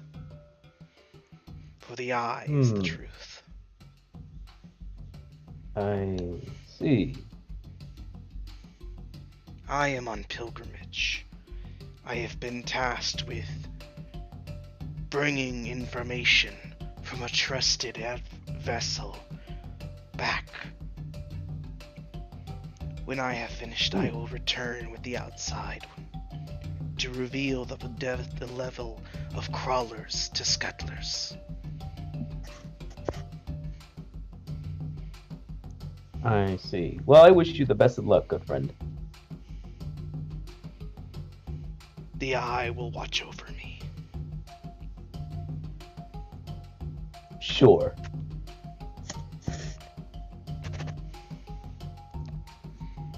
He's trying to be polite, and he's just like, absolutely. Whatever that means, I don't know. But I know that you believe it, so that's important. As long as it brings you good things. This one will be leaving now. This festival has been eye-opening. Well, I wish you good luck on your journey. So you see as he takes his hand, one into a fist, and opens his other hand into an open palm, brings them together and bows before you. He then pulls his cloak around him tight and begins walking away from you all without another word. Strange fellow. Never met someone like that before. Very polite, though. Strange. Well, perhaps. In any case, I hope he does well on this journey back. It will be quite a bit. I recall their monasteries on the way to the Savage Lands. Have you met them before, Delon? All this talk of crawlers and scuttling and eyeballs. Very weird stuff. I can't say that I have, old chap. Although Harkin mentioned it to me, he said they would be enlightening if I give them the chance. He mentioned their location to me before we struck out on our journey. So I do remember it on the map, a general location as such. In any case, how are you enjoying the festivities so far? I'm having a great time! This clear liquor is really good. Not as good as dwarven ale, but it's amazing. Well, I'm glad you're having a good time. I was about to continue more strength activities. You care to join me? I could use the company. I'll give it a watch. I'll cheer you on.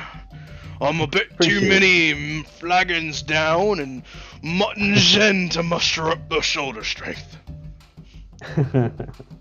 That's fine. Delon will fill up his tankard and go, speaking of which, have you seen Lady Eleanor and her ladyship? Eleanor and Ophelia? I believe last I saw them, they were somewhere over near the vendor area, over that way. I noticed there's something about selling potions, and Ophelia said something about wanting a more quiet place. That tracks. We'll speak to them when the festivities are reaching their downward. How about that? Sounds good to me. Let the ladies do the ladies, and the men do the men. Some such. Delon is going to take his tankard and he's going to go to, I guess, whatever. What events are left, I guess. Oh, there is the axe throwing, the stone, Axe throwing. and the stone throwing at the moment. Alright, let's do stone throwing. Let's get it out of the way. Alrighty. Oh, wait, no. Hmm? Axe throwing. It'll require more dexterity. Alrighty, so you You're gonna- move over to the axe throwing. Yeah, getting more smoshed. Strength is going to be fine with that. So you move over to the axe throwing, and you find that there's a bunch of angry goblins glaring daggers at the contestants at the axe throwing. There is a freshly carved sign above the line of the axe throwing. It says, "Goblins are forbidden from participating after the knife throwing incident." Aww. Aww. Poor little guys. Delon, you overhear one of the goblins mutter, Filthy orc had it coming. Cheating with a weighted dagger. Wasn't it your weighted dagger? Shut up!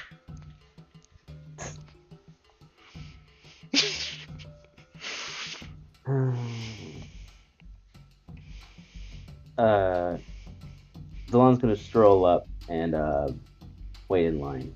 Alrighty, so Yorm waits in line with you.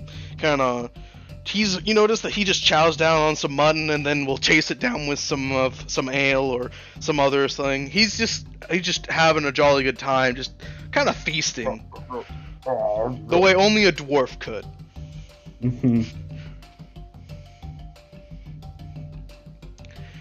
After a little bit, you get to the front of the line. Yorm takes a step to the side and gives you a thumbs up with a mouthful of mutton.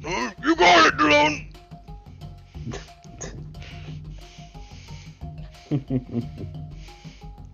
Alright. Before you, what do you wanna Delon, roll? there are several hatchets, all kind of embedded into little stumps in the ground.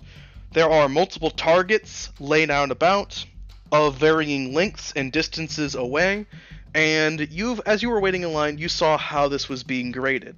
The hatchets are thrown, and you have a set amount of hatchets to throw at the targets, and you don't need to hit every target, but the farther the target is from you, the more points it's worth. If you get it in the center, it's worth the most points. So there are targets dotted here, there, and everywhere, and the ones that are in the harder to reach places, the more skill shot based ones, are worth the most. Alright. What do you want me to roll? Make me a... let's see, let me pull up Delon's sheet real quick.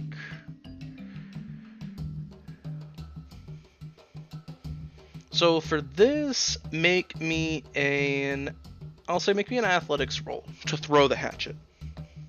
Okay.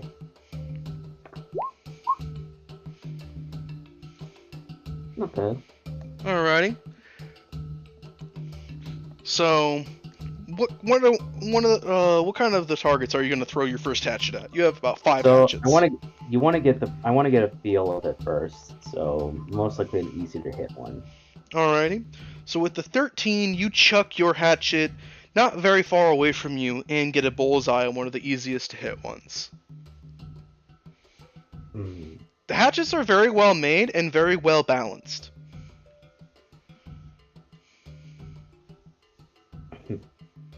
I will go then roll again. Ooh.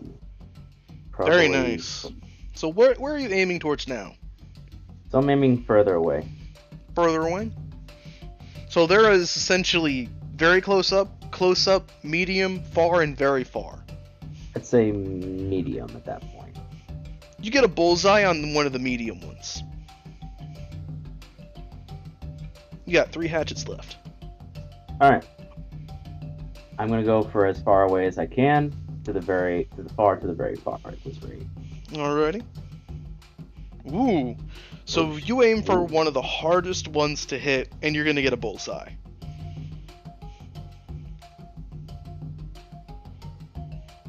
Nice. And sticking with that. 13. So where are you aiming with this one? That one probably we'll go with the penultimate. So not very far, but far? Yeah. So you hit around the edge on one of the far ones with 13. And then probably go for a medium at that point. A medium?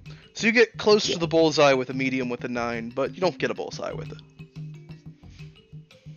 I think that's all of them.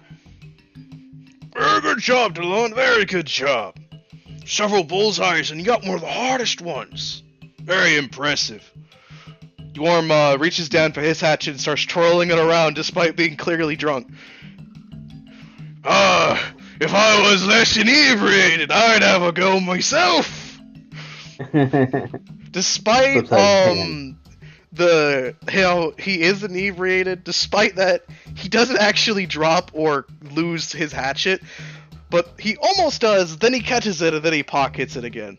Well, can't be losing a finger now. Jesus. No, we can't. And looks like the last event is strength. We'll see how I go there. The boulder. Alright, so as you approach the boulder tossing one, you come near the end of this event. This event is almost finished. There's one final person in the ring, and she is a beast of a Goliath. She looks huge. She's standing around. She places a very immaculate, beautiful looking axe, leaning it against a tent, then spits into her hands, rubs them together, and grabs the ring that is holding the stone. She does a twirl, and she's going to throw it. Give me one moment. Yeah. Pull it up.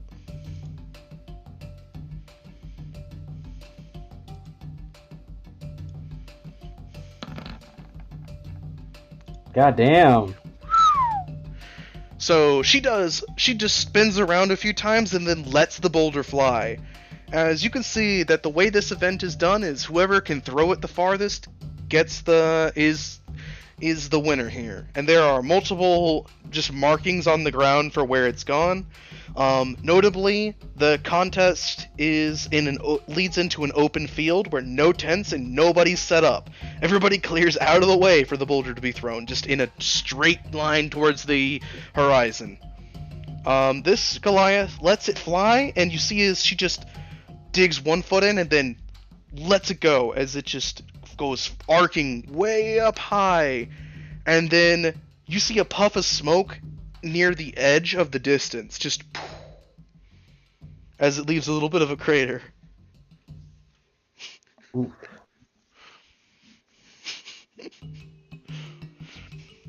Alright!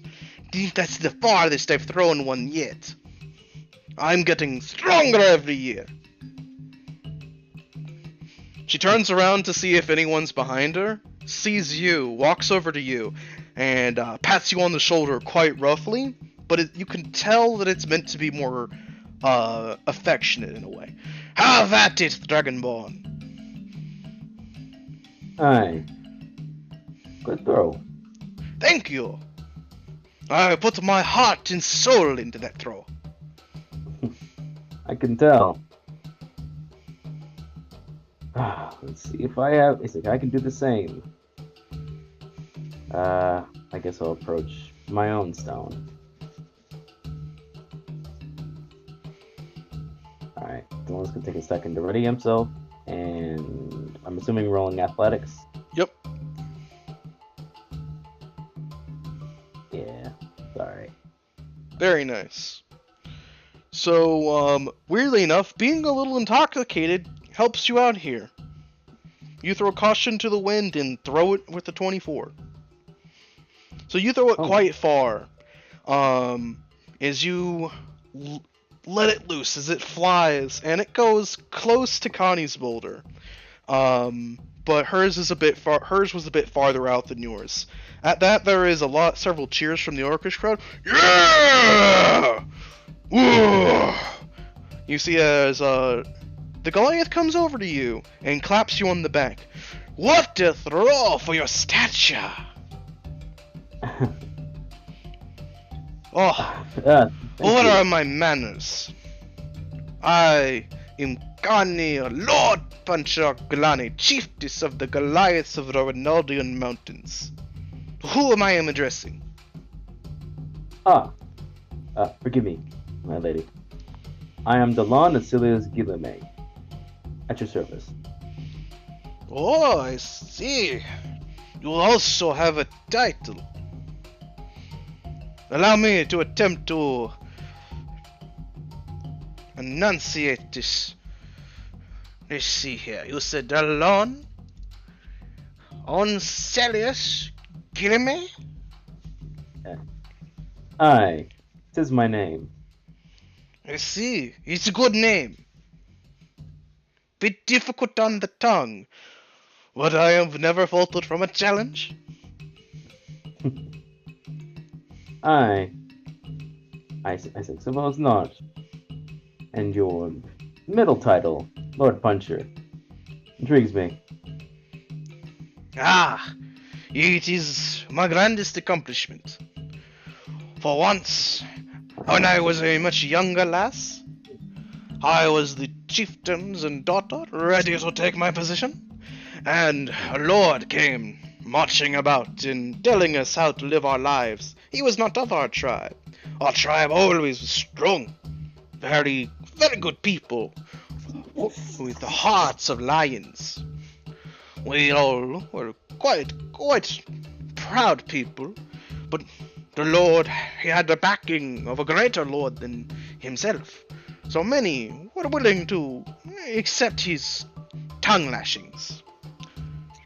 Me in my youth, prideful as I was, rushed right over to him and told him, "Do not speak of my people this way, you pale-skinned, small human pig." And I let him have it. I was promptly detained by his armed guard and to be executed. However, while I was willing to take the punishment, for of course I had struck him down, though I did not believe it to be unjustly so, a man in working black armor with a massive sword came to my cell to speak to me in private. He offered me two things: death on the gallows, which I informed him that the gallows would snap and my neck would survive the hanging. He liked my moxie and then told me the other option. I could join his army and serve my time there, and once I had done enough service, I would get privileges back until I became a full-blown Renaudian citizen. Naturally, I became a soldier. And the rest is history. Inspiring. It's good. Punching the Lord, perhaps, but I was not there. I did not see it. And I understand your need to defend your people. You did as you wished to believe you needed to do.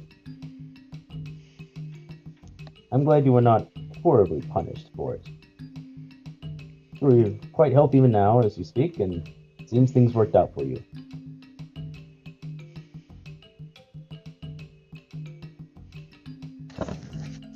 Thank you.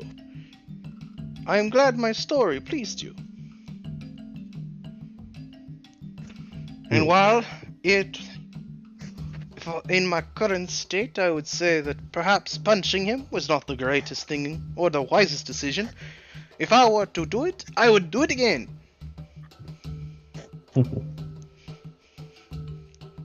For he disrespected my tribe, and therefore myself and our ancestors. and I will not stand for that. Understood. I can see why. Now tell me, In any Delavan, case, yes.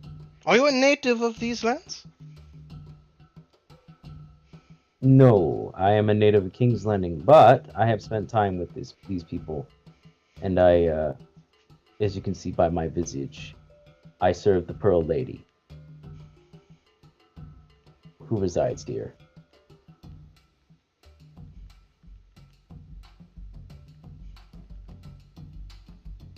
I see. I too am not from these lands. I am a foreign chiefess in a foreign land. I was hoping someone as agreeable as yourself could inform me of certain things. Alas, you are no more familiar here than I. That's... Forgive me. It's not entirely accurate. I know some things, and I would be delighted to help. Especially for someone who's wishing to prove themselves. I see. Well then, perhaps you can tell me what is the best procedure for challenging a war chief. I have been told that how it is usually done is at the end of the night, when the councils have been meeting and all the chiefs are gathered around. There will be talks of bravado, and usually after some swaggering, like the rooster, they will come over and come to blows. I don't wish to swagger. I wish to point at one and challenge him outright. Is this allowed? It would upset some, but it would also intrigue others. It is not unheard of to just go to skip the swagger and go straight to the attack, as it were, to lunge and attack. That's not too dissimilar to which you engage in. If you're going to do so, though, if I may suggest, do so with bravado and be direct. Point, gesture, pull the crowd in, and challenge appropriately. That I can do. She says so, Then- just pointing a finger at you. She actually is very visibly gestures as she speaks all the time. Like, every word she says is punctuated with a gesture, almost. I imagine that. Yeah. She's hands. She likes using hands. Other than that, the only thing I can suggest is he looks over to where he saw the axe. Is that yours? Yes. It is the symbol of the chief of my people. Are you planning to use that weapon in the challenge? I do not know. I do not know what everyone else will be using. If they are allowed to bring tools of their people, then perhaps. However, if they are bringing only themselves into the ring, I am prepared for this as well. Understood. I'm trying to help Gildas here. It'd be honorable at the same time. No offense to that's like a +3 weapon. You're going to get wrecked. Dude, I have magic. I know. I'm just trying to help a bro out. I know. Dude, I see that +11 anyway. Like, True.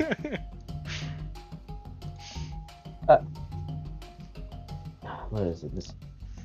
What's her full name? Connie. What else? Connie Lord Puncher Aglani. She looks Aglani. like she is this specifically. You since you've met her, she's revealed to you. Got it. Okalani. Got it. Lady Okalani. Is that this axe was made for you by your people? Oh, not made for me, no. It was made for the chief. Long time ago. It is an heirloom. Impressive. It was made by the giants. so the story goes. Not us Goliaths, but by giants themselves. Fascinating. Well, if it hasn't been made for you specifically, I recall Marshall, correct me if I'm wrong. This is about showing off your people and also showing off your own craftsman and your own self. Yes. So while that is an excellent item to bring in, could be an excellent item into battle, it's not necessarily the best because it wouldn't show it personal, especially since she's a foreigner. Not that wrong, honestly. Yeah, cool. So he's gonna bring that in. Excuse me, he's gonna walk over. Please come, speak with me. He will. It seems to, even though Delon is a little inebriated, he walks with the swagger of a serious man. Like he's still able to keep his composure as a soldier when he needs to. She follows you. He looks at the axe really quick. Can you maybe describe to me what the axe looks like? Yes. So the axe is very clearly has the handle is made from what looks like a bone that is fossilized, as if it looks the bone of the handle and length of it is looks unbreakable. The blade itself looks like they are heavily sharpened in carved scales of some mighty red creature, the edges of which look almost to glow at the very tips of the carved blades with like an orangish hue. Lastly, there is what looks like a jewel-looking eye in the center of where the two scales meet, essentially. It looks like a reptilian creature's eye. And to add it all together, it is encased in what looks like silver. Like the bone itself is encased in silver, and the part where the scales can't mix together are fused is infused with silver. So it looks like it's a very simple looking weapon, but it is also ornate at the same time. Right. It's a nice mismatch. It's good. He looks at it.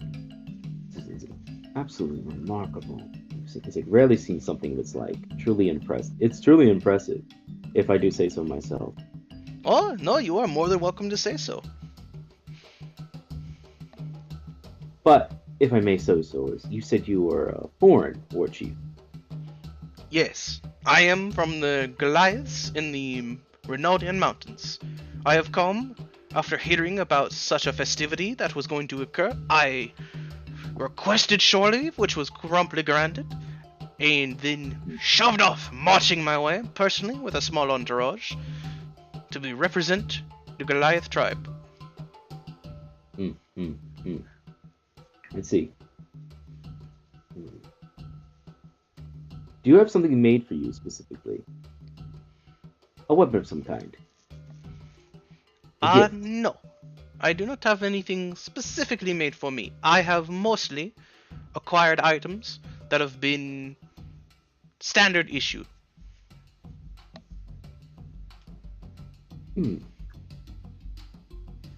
Items that are again standard issue. Were any of them a weapon?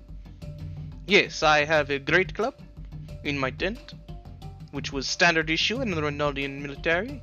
I have a great axe, again, standard issue. And I have a shield, standard issue, which I have carved a few names into.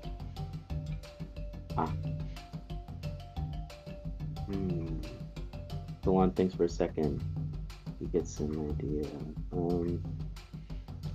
And I must not forget, I have a single axe in my tent, which is also standard issue. So all of them are standard issues then.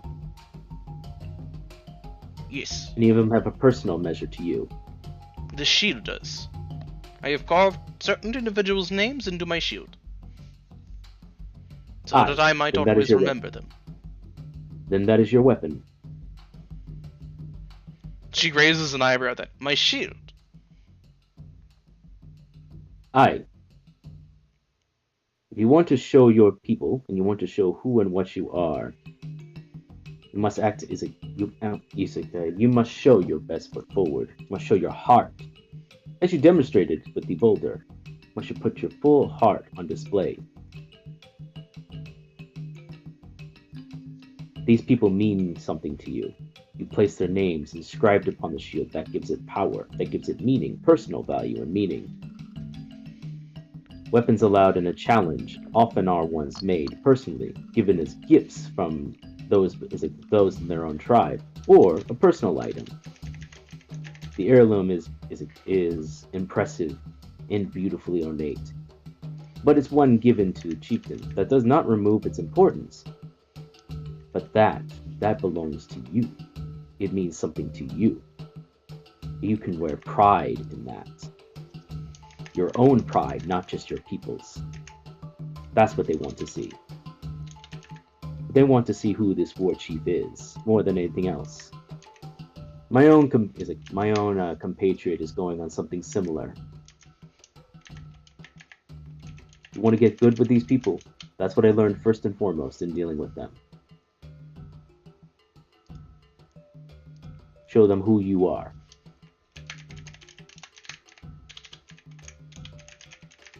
I see. At least, that's my thoughts on it. If you don't believe me, you can ask the shaman. Have I shown you any such disbelief? No. You have That's proven why I yourself offered. an honorable and well-meaning sort, so I would take your words and advice in stride. Understood.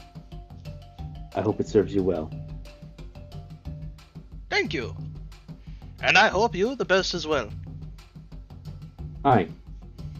Delon will properly bow. Seeing your bow, she pauses for a moment and does the best she can to replicate that bow. Then she slowly stands back upright, claps you on the shoulder, and shoves a flask into your hand that you don't know where she acquired. There you go. Now, I must be heading off. I have finished my fun and games and my rubbing shoulders with the other tribes. I must take care of myself so that I am properly rested and prepared for tonight. I wish you the best of luck. Thank you. And I too wish you the best of luck. There is multiple women here who I think have been hiding your splendor. I see. I'll be on the lookout then. Thank you for the heads up. She gives you a nod and rocks over, picks up her axe, hefting it onto her shoulder, and begins walking away. Yorm comes over shortly after she leaves. What a woman! Yes, these Goliaths are quite an exuberant bunch. Delightful, actually. It's nice to see such earnest expression.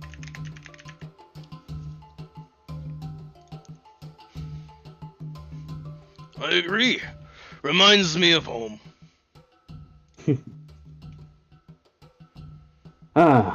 Well, let's see how the contest ended. I'm eager to see who won the belt. So am I.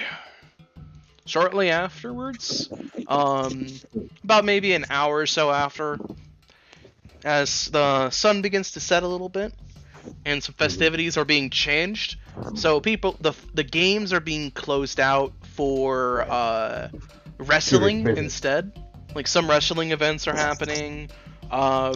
There's the feast is now being talked about. Like some are leaving like the wrestling pits and certain other contests and with black eyes and like some missing teeth, but they got their arms wrapped around each other and they're laughing and carrying on as they head towards where the feast will be. However, it's actually as the people are smelling the roast of the T-Rex in the air that the shaman rings a gong in the air.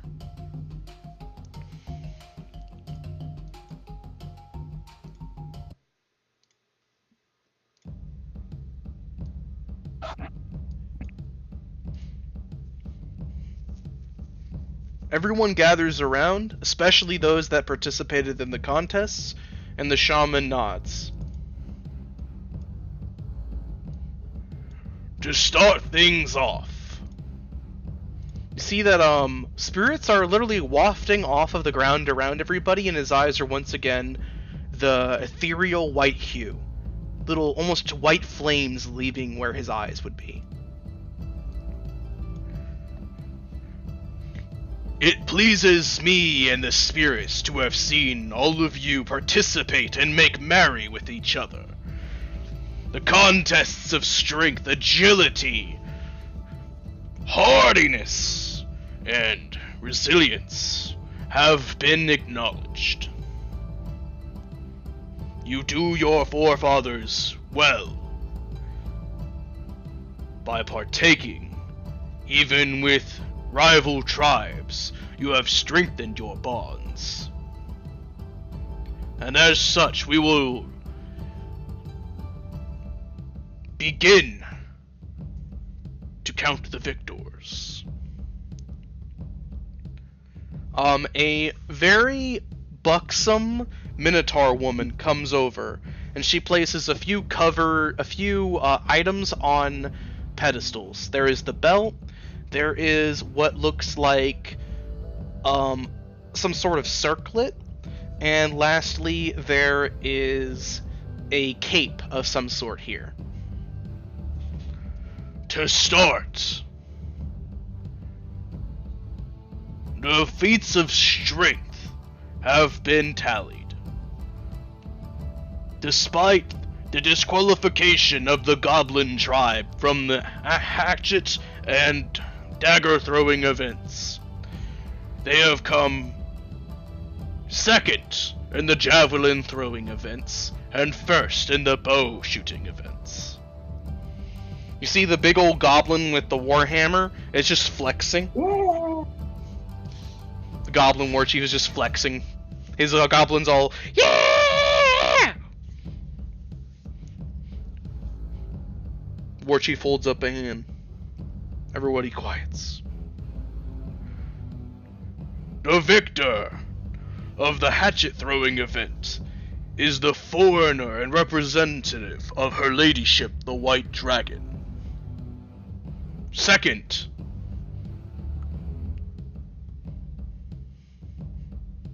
is the Sharp-Tooth clan. There's some murmuring. Oh, the foreigner one? The hatchet throwing? You know they're talking about you, Delon. Some nod and cheer, like, yeah, I saw him throwing them. The arm wrestling competition was won by the foreigner representative of Her Ladyship, the Pearl Dragon. There's some murmuring, and then the big Goliath that you beat stands up. Shut it! None of you bested me except him. Then he sits back down, the ground literally shaking as he just plops himself back down.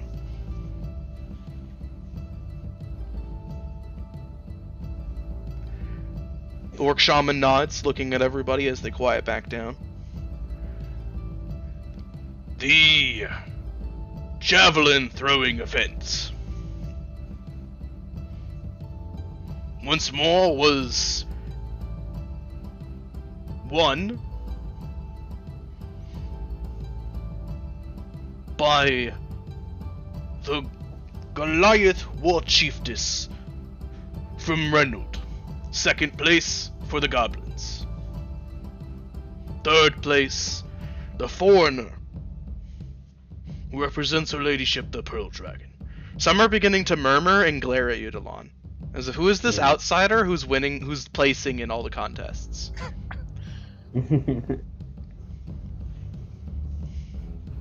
By a landslide, drinking, give this pink war chief. For the stone throwing competition, the winner was the Goliath war chiefess of Reynold, Lord Puncher. See, as Connie stands up and just has her arms crossed, nodding. Second in position was the foreigner representing her ladyship, the Pearl Dragon. And in third was a Minotaur representing my own tribe. He has done us very proud. The Minotaur stands and just flexes. Then sits himself back down. You notice that Minotaur is just surrounded by female Minotaurs. They're all just hugging on him, essentially. Go on, man. And for the final bout of strength, the wrestling competition, it was won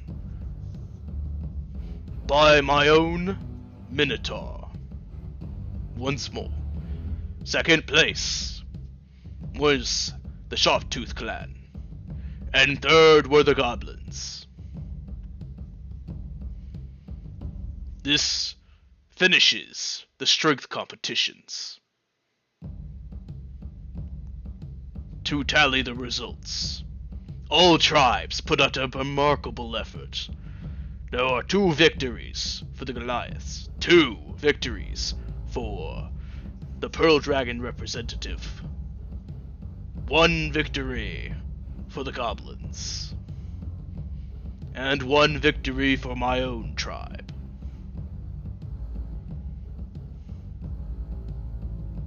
I would like to request that the Lord Puncher and the representative known as Delon step forward. Uh-oh. That's fine. I'll do it. Connie does step forward as well. Once you're both standing in front of him, he gives you a nod and simply speaks aloud to everyone. How do you wish to settle this tie? Connie looks around and then makes eye contact with you, Delon. An old tradition in the Ronaldian barracks. She places her palm open, then places her fist down on the palm. Essentially like one would smack their fist in their palm. Let us try the boulder, shield, and dagger. It's basically rock, paper, scissors. Sure. As you wish. I accept. Several in the crowd just kind of murmur, boulder, shield, boulder. What? They'd never heard of such a thing. Yeah, it's fine. Like,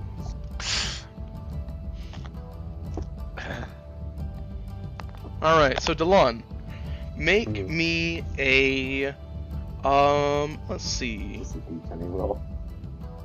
Deception. Make either a deception roll or like an insight roll to guess what she would make. So either deception to try to deceive her to get a good result for yourself, or an insight roll to try to figure out what she would likely go for. Deception technically falls under charisma, and that means that would be whatever. But Delon is not a man who engages in deception. Therefore, even though it's a weaker stat, I have to go with insight. Alrighty. I'm role playing this, damn it. Very true. I'm closing my eyes as I do it.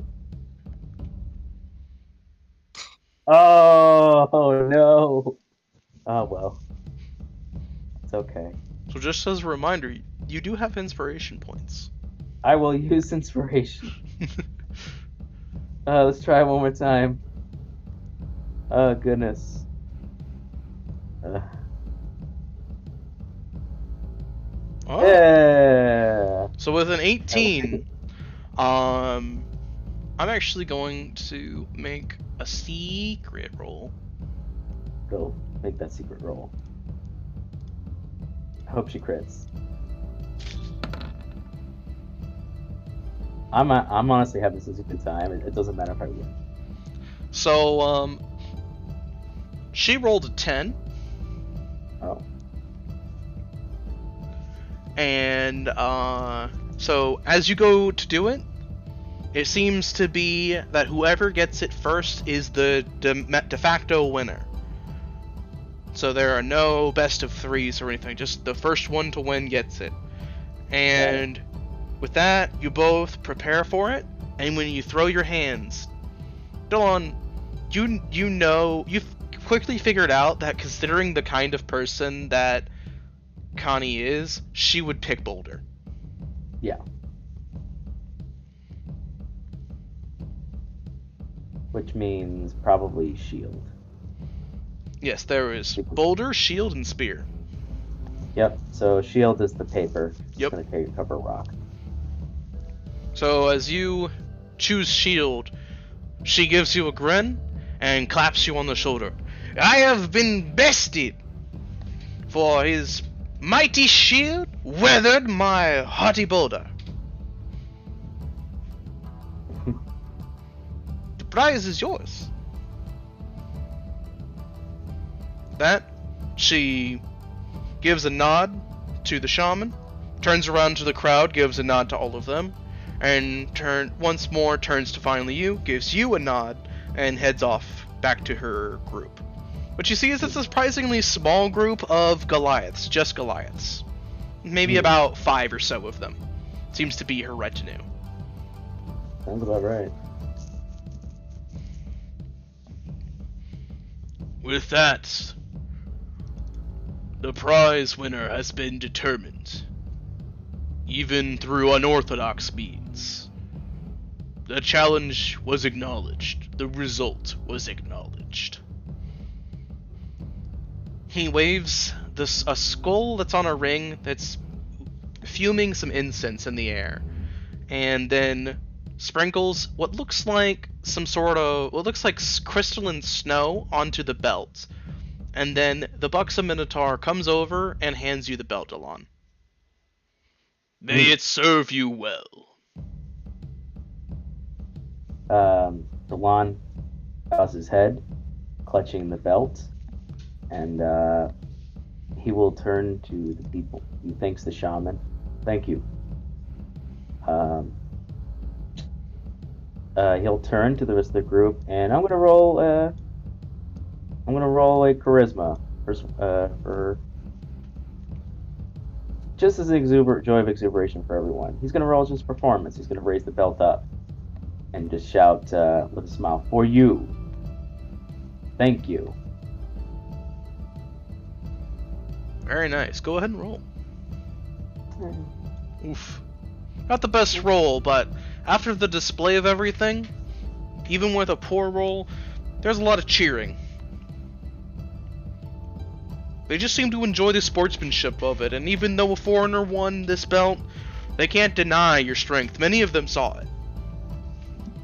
And the fact that he's like, "Thank you for you," like, Very true. he's being sportsmanship back. They approve of the sportsmanship. A lot of the people here actually seem to greatly respect sportsmanship. Mm-hmm. And with that, he will nod once more and head back. Alrighty. For the winning of the drinking competition by a miraculous landslide,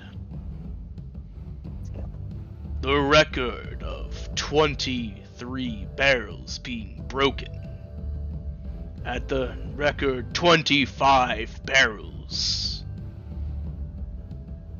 the Pink War Chief, come forward and claim your prize. It was there's a bitterness in his voice. But I will step forward. As you step forward, Gildos, with your passive perception, you see one of the orcs jab his elbow into another orc. Dash, the Pink War Chief looks like a human to me. You hear a Goliath in the area shaking his head. Pink War Chief, more like Pale War Chief. You also hear another one kind of murmur. I saw him drink it all down. Iron stomach. Not crystal though. He still pewed. I was just like smile, like chuckle as I make my way to the shaman, hearing all this.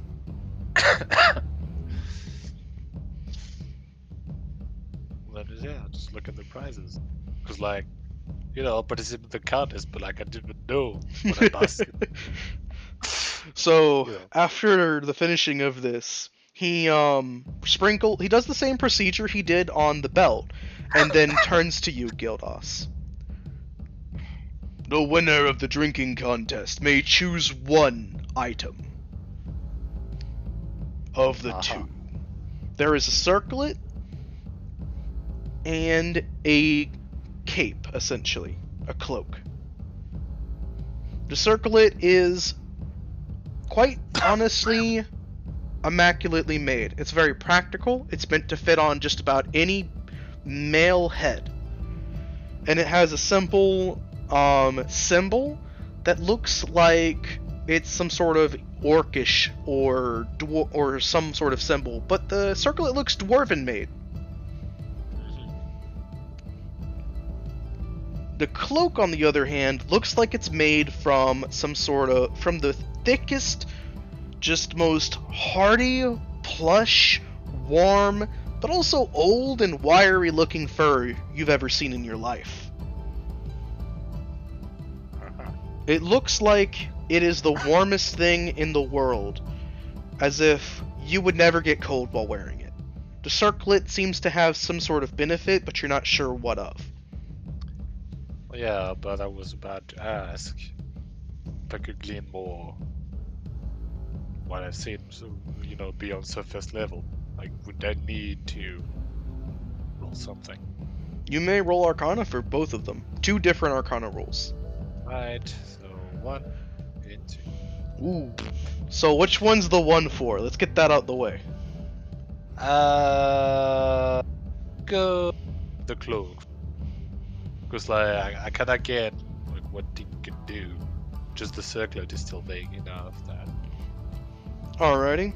So as you look at the circlet, Gildas, as you're judging its craftsmanship and what it might be capable of, you feel like, as you look at it more, it's a circlet that seems to increase one's mental capabilities, or perhaps a mental capability and a physical one. I see.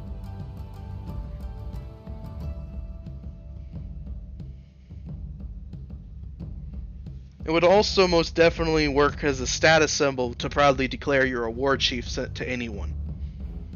Right. But so with the cloak, honestly. I True. feel like... Well, but the thing is, I feel like it's a test as well, is the thing. That's why, I'm taking my time to actually choose, because... yeah. Do I get anything more out of the cloak, though? With a 6. 1... Okay, well, it's technically a 6, but it's also a nat 1, so... outside of that, I'll say that it looks similar to some of the fur that you saw on the mammoth when it walked by. Uh-huh.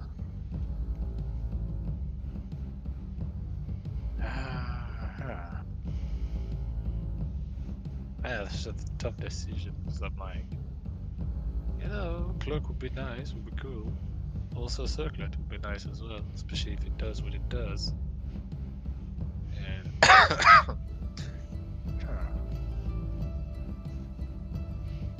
I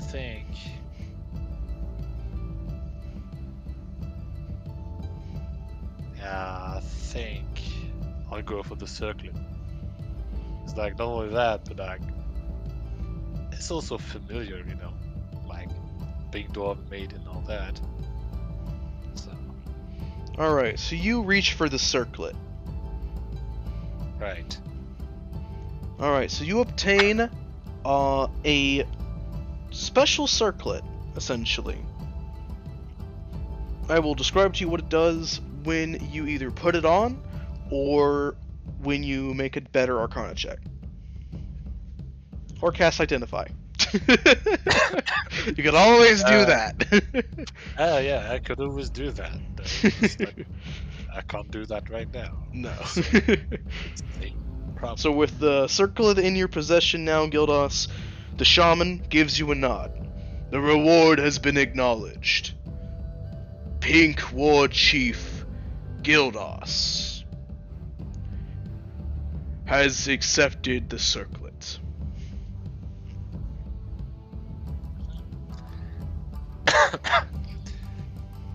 And, I turn to the crowd and say, let it be the first taste. Man, I had the word in my head now. Let this be the first showing of the Pink Tribe. Now that I'm the head. Official head.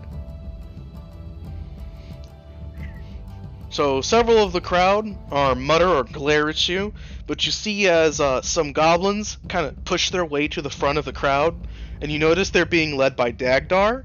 As Dagdar arrives, one of the goblin war chief turns to Dagdar and throws an insult to him in Goblin. Dagdar turns around and throws an insult back, and both goblins seem to be on the verge of fighting, but they won't fight while the shaman's watching. Yeah, Dagda, be the bigger man. Be the bigger goblin.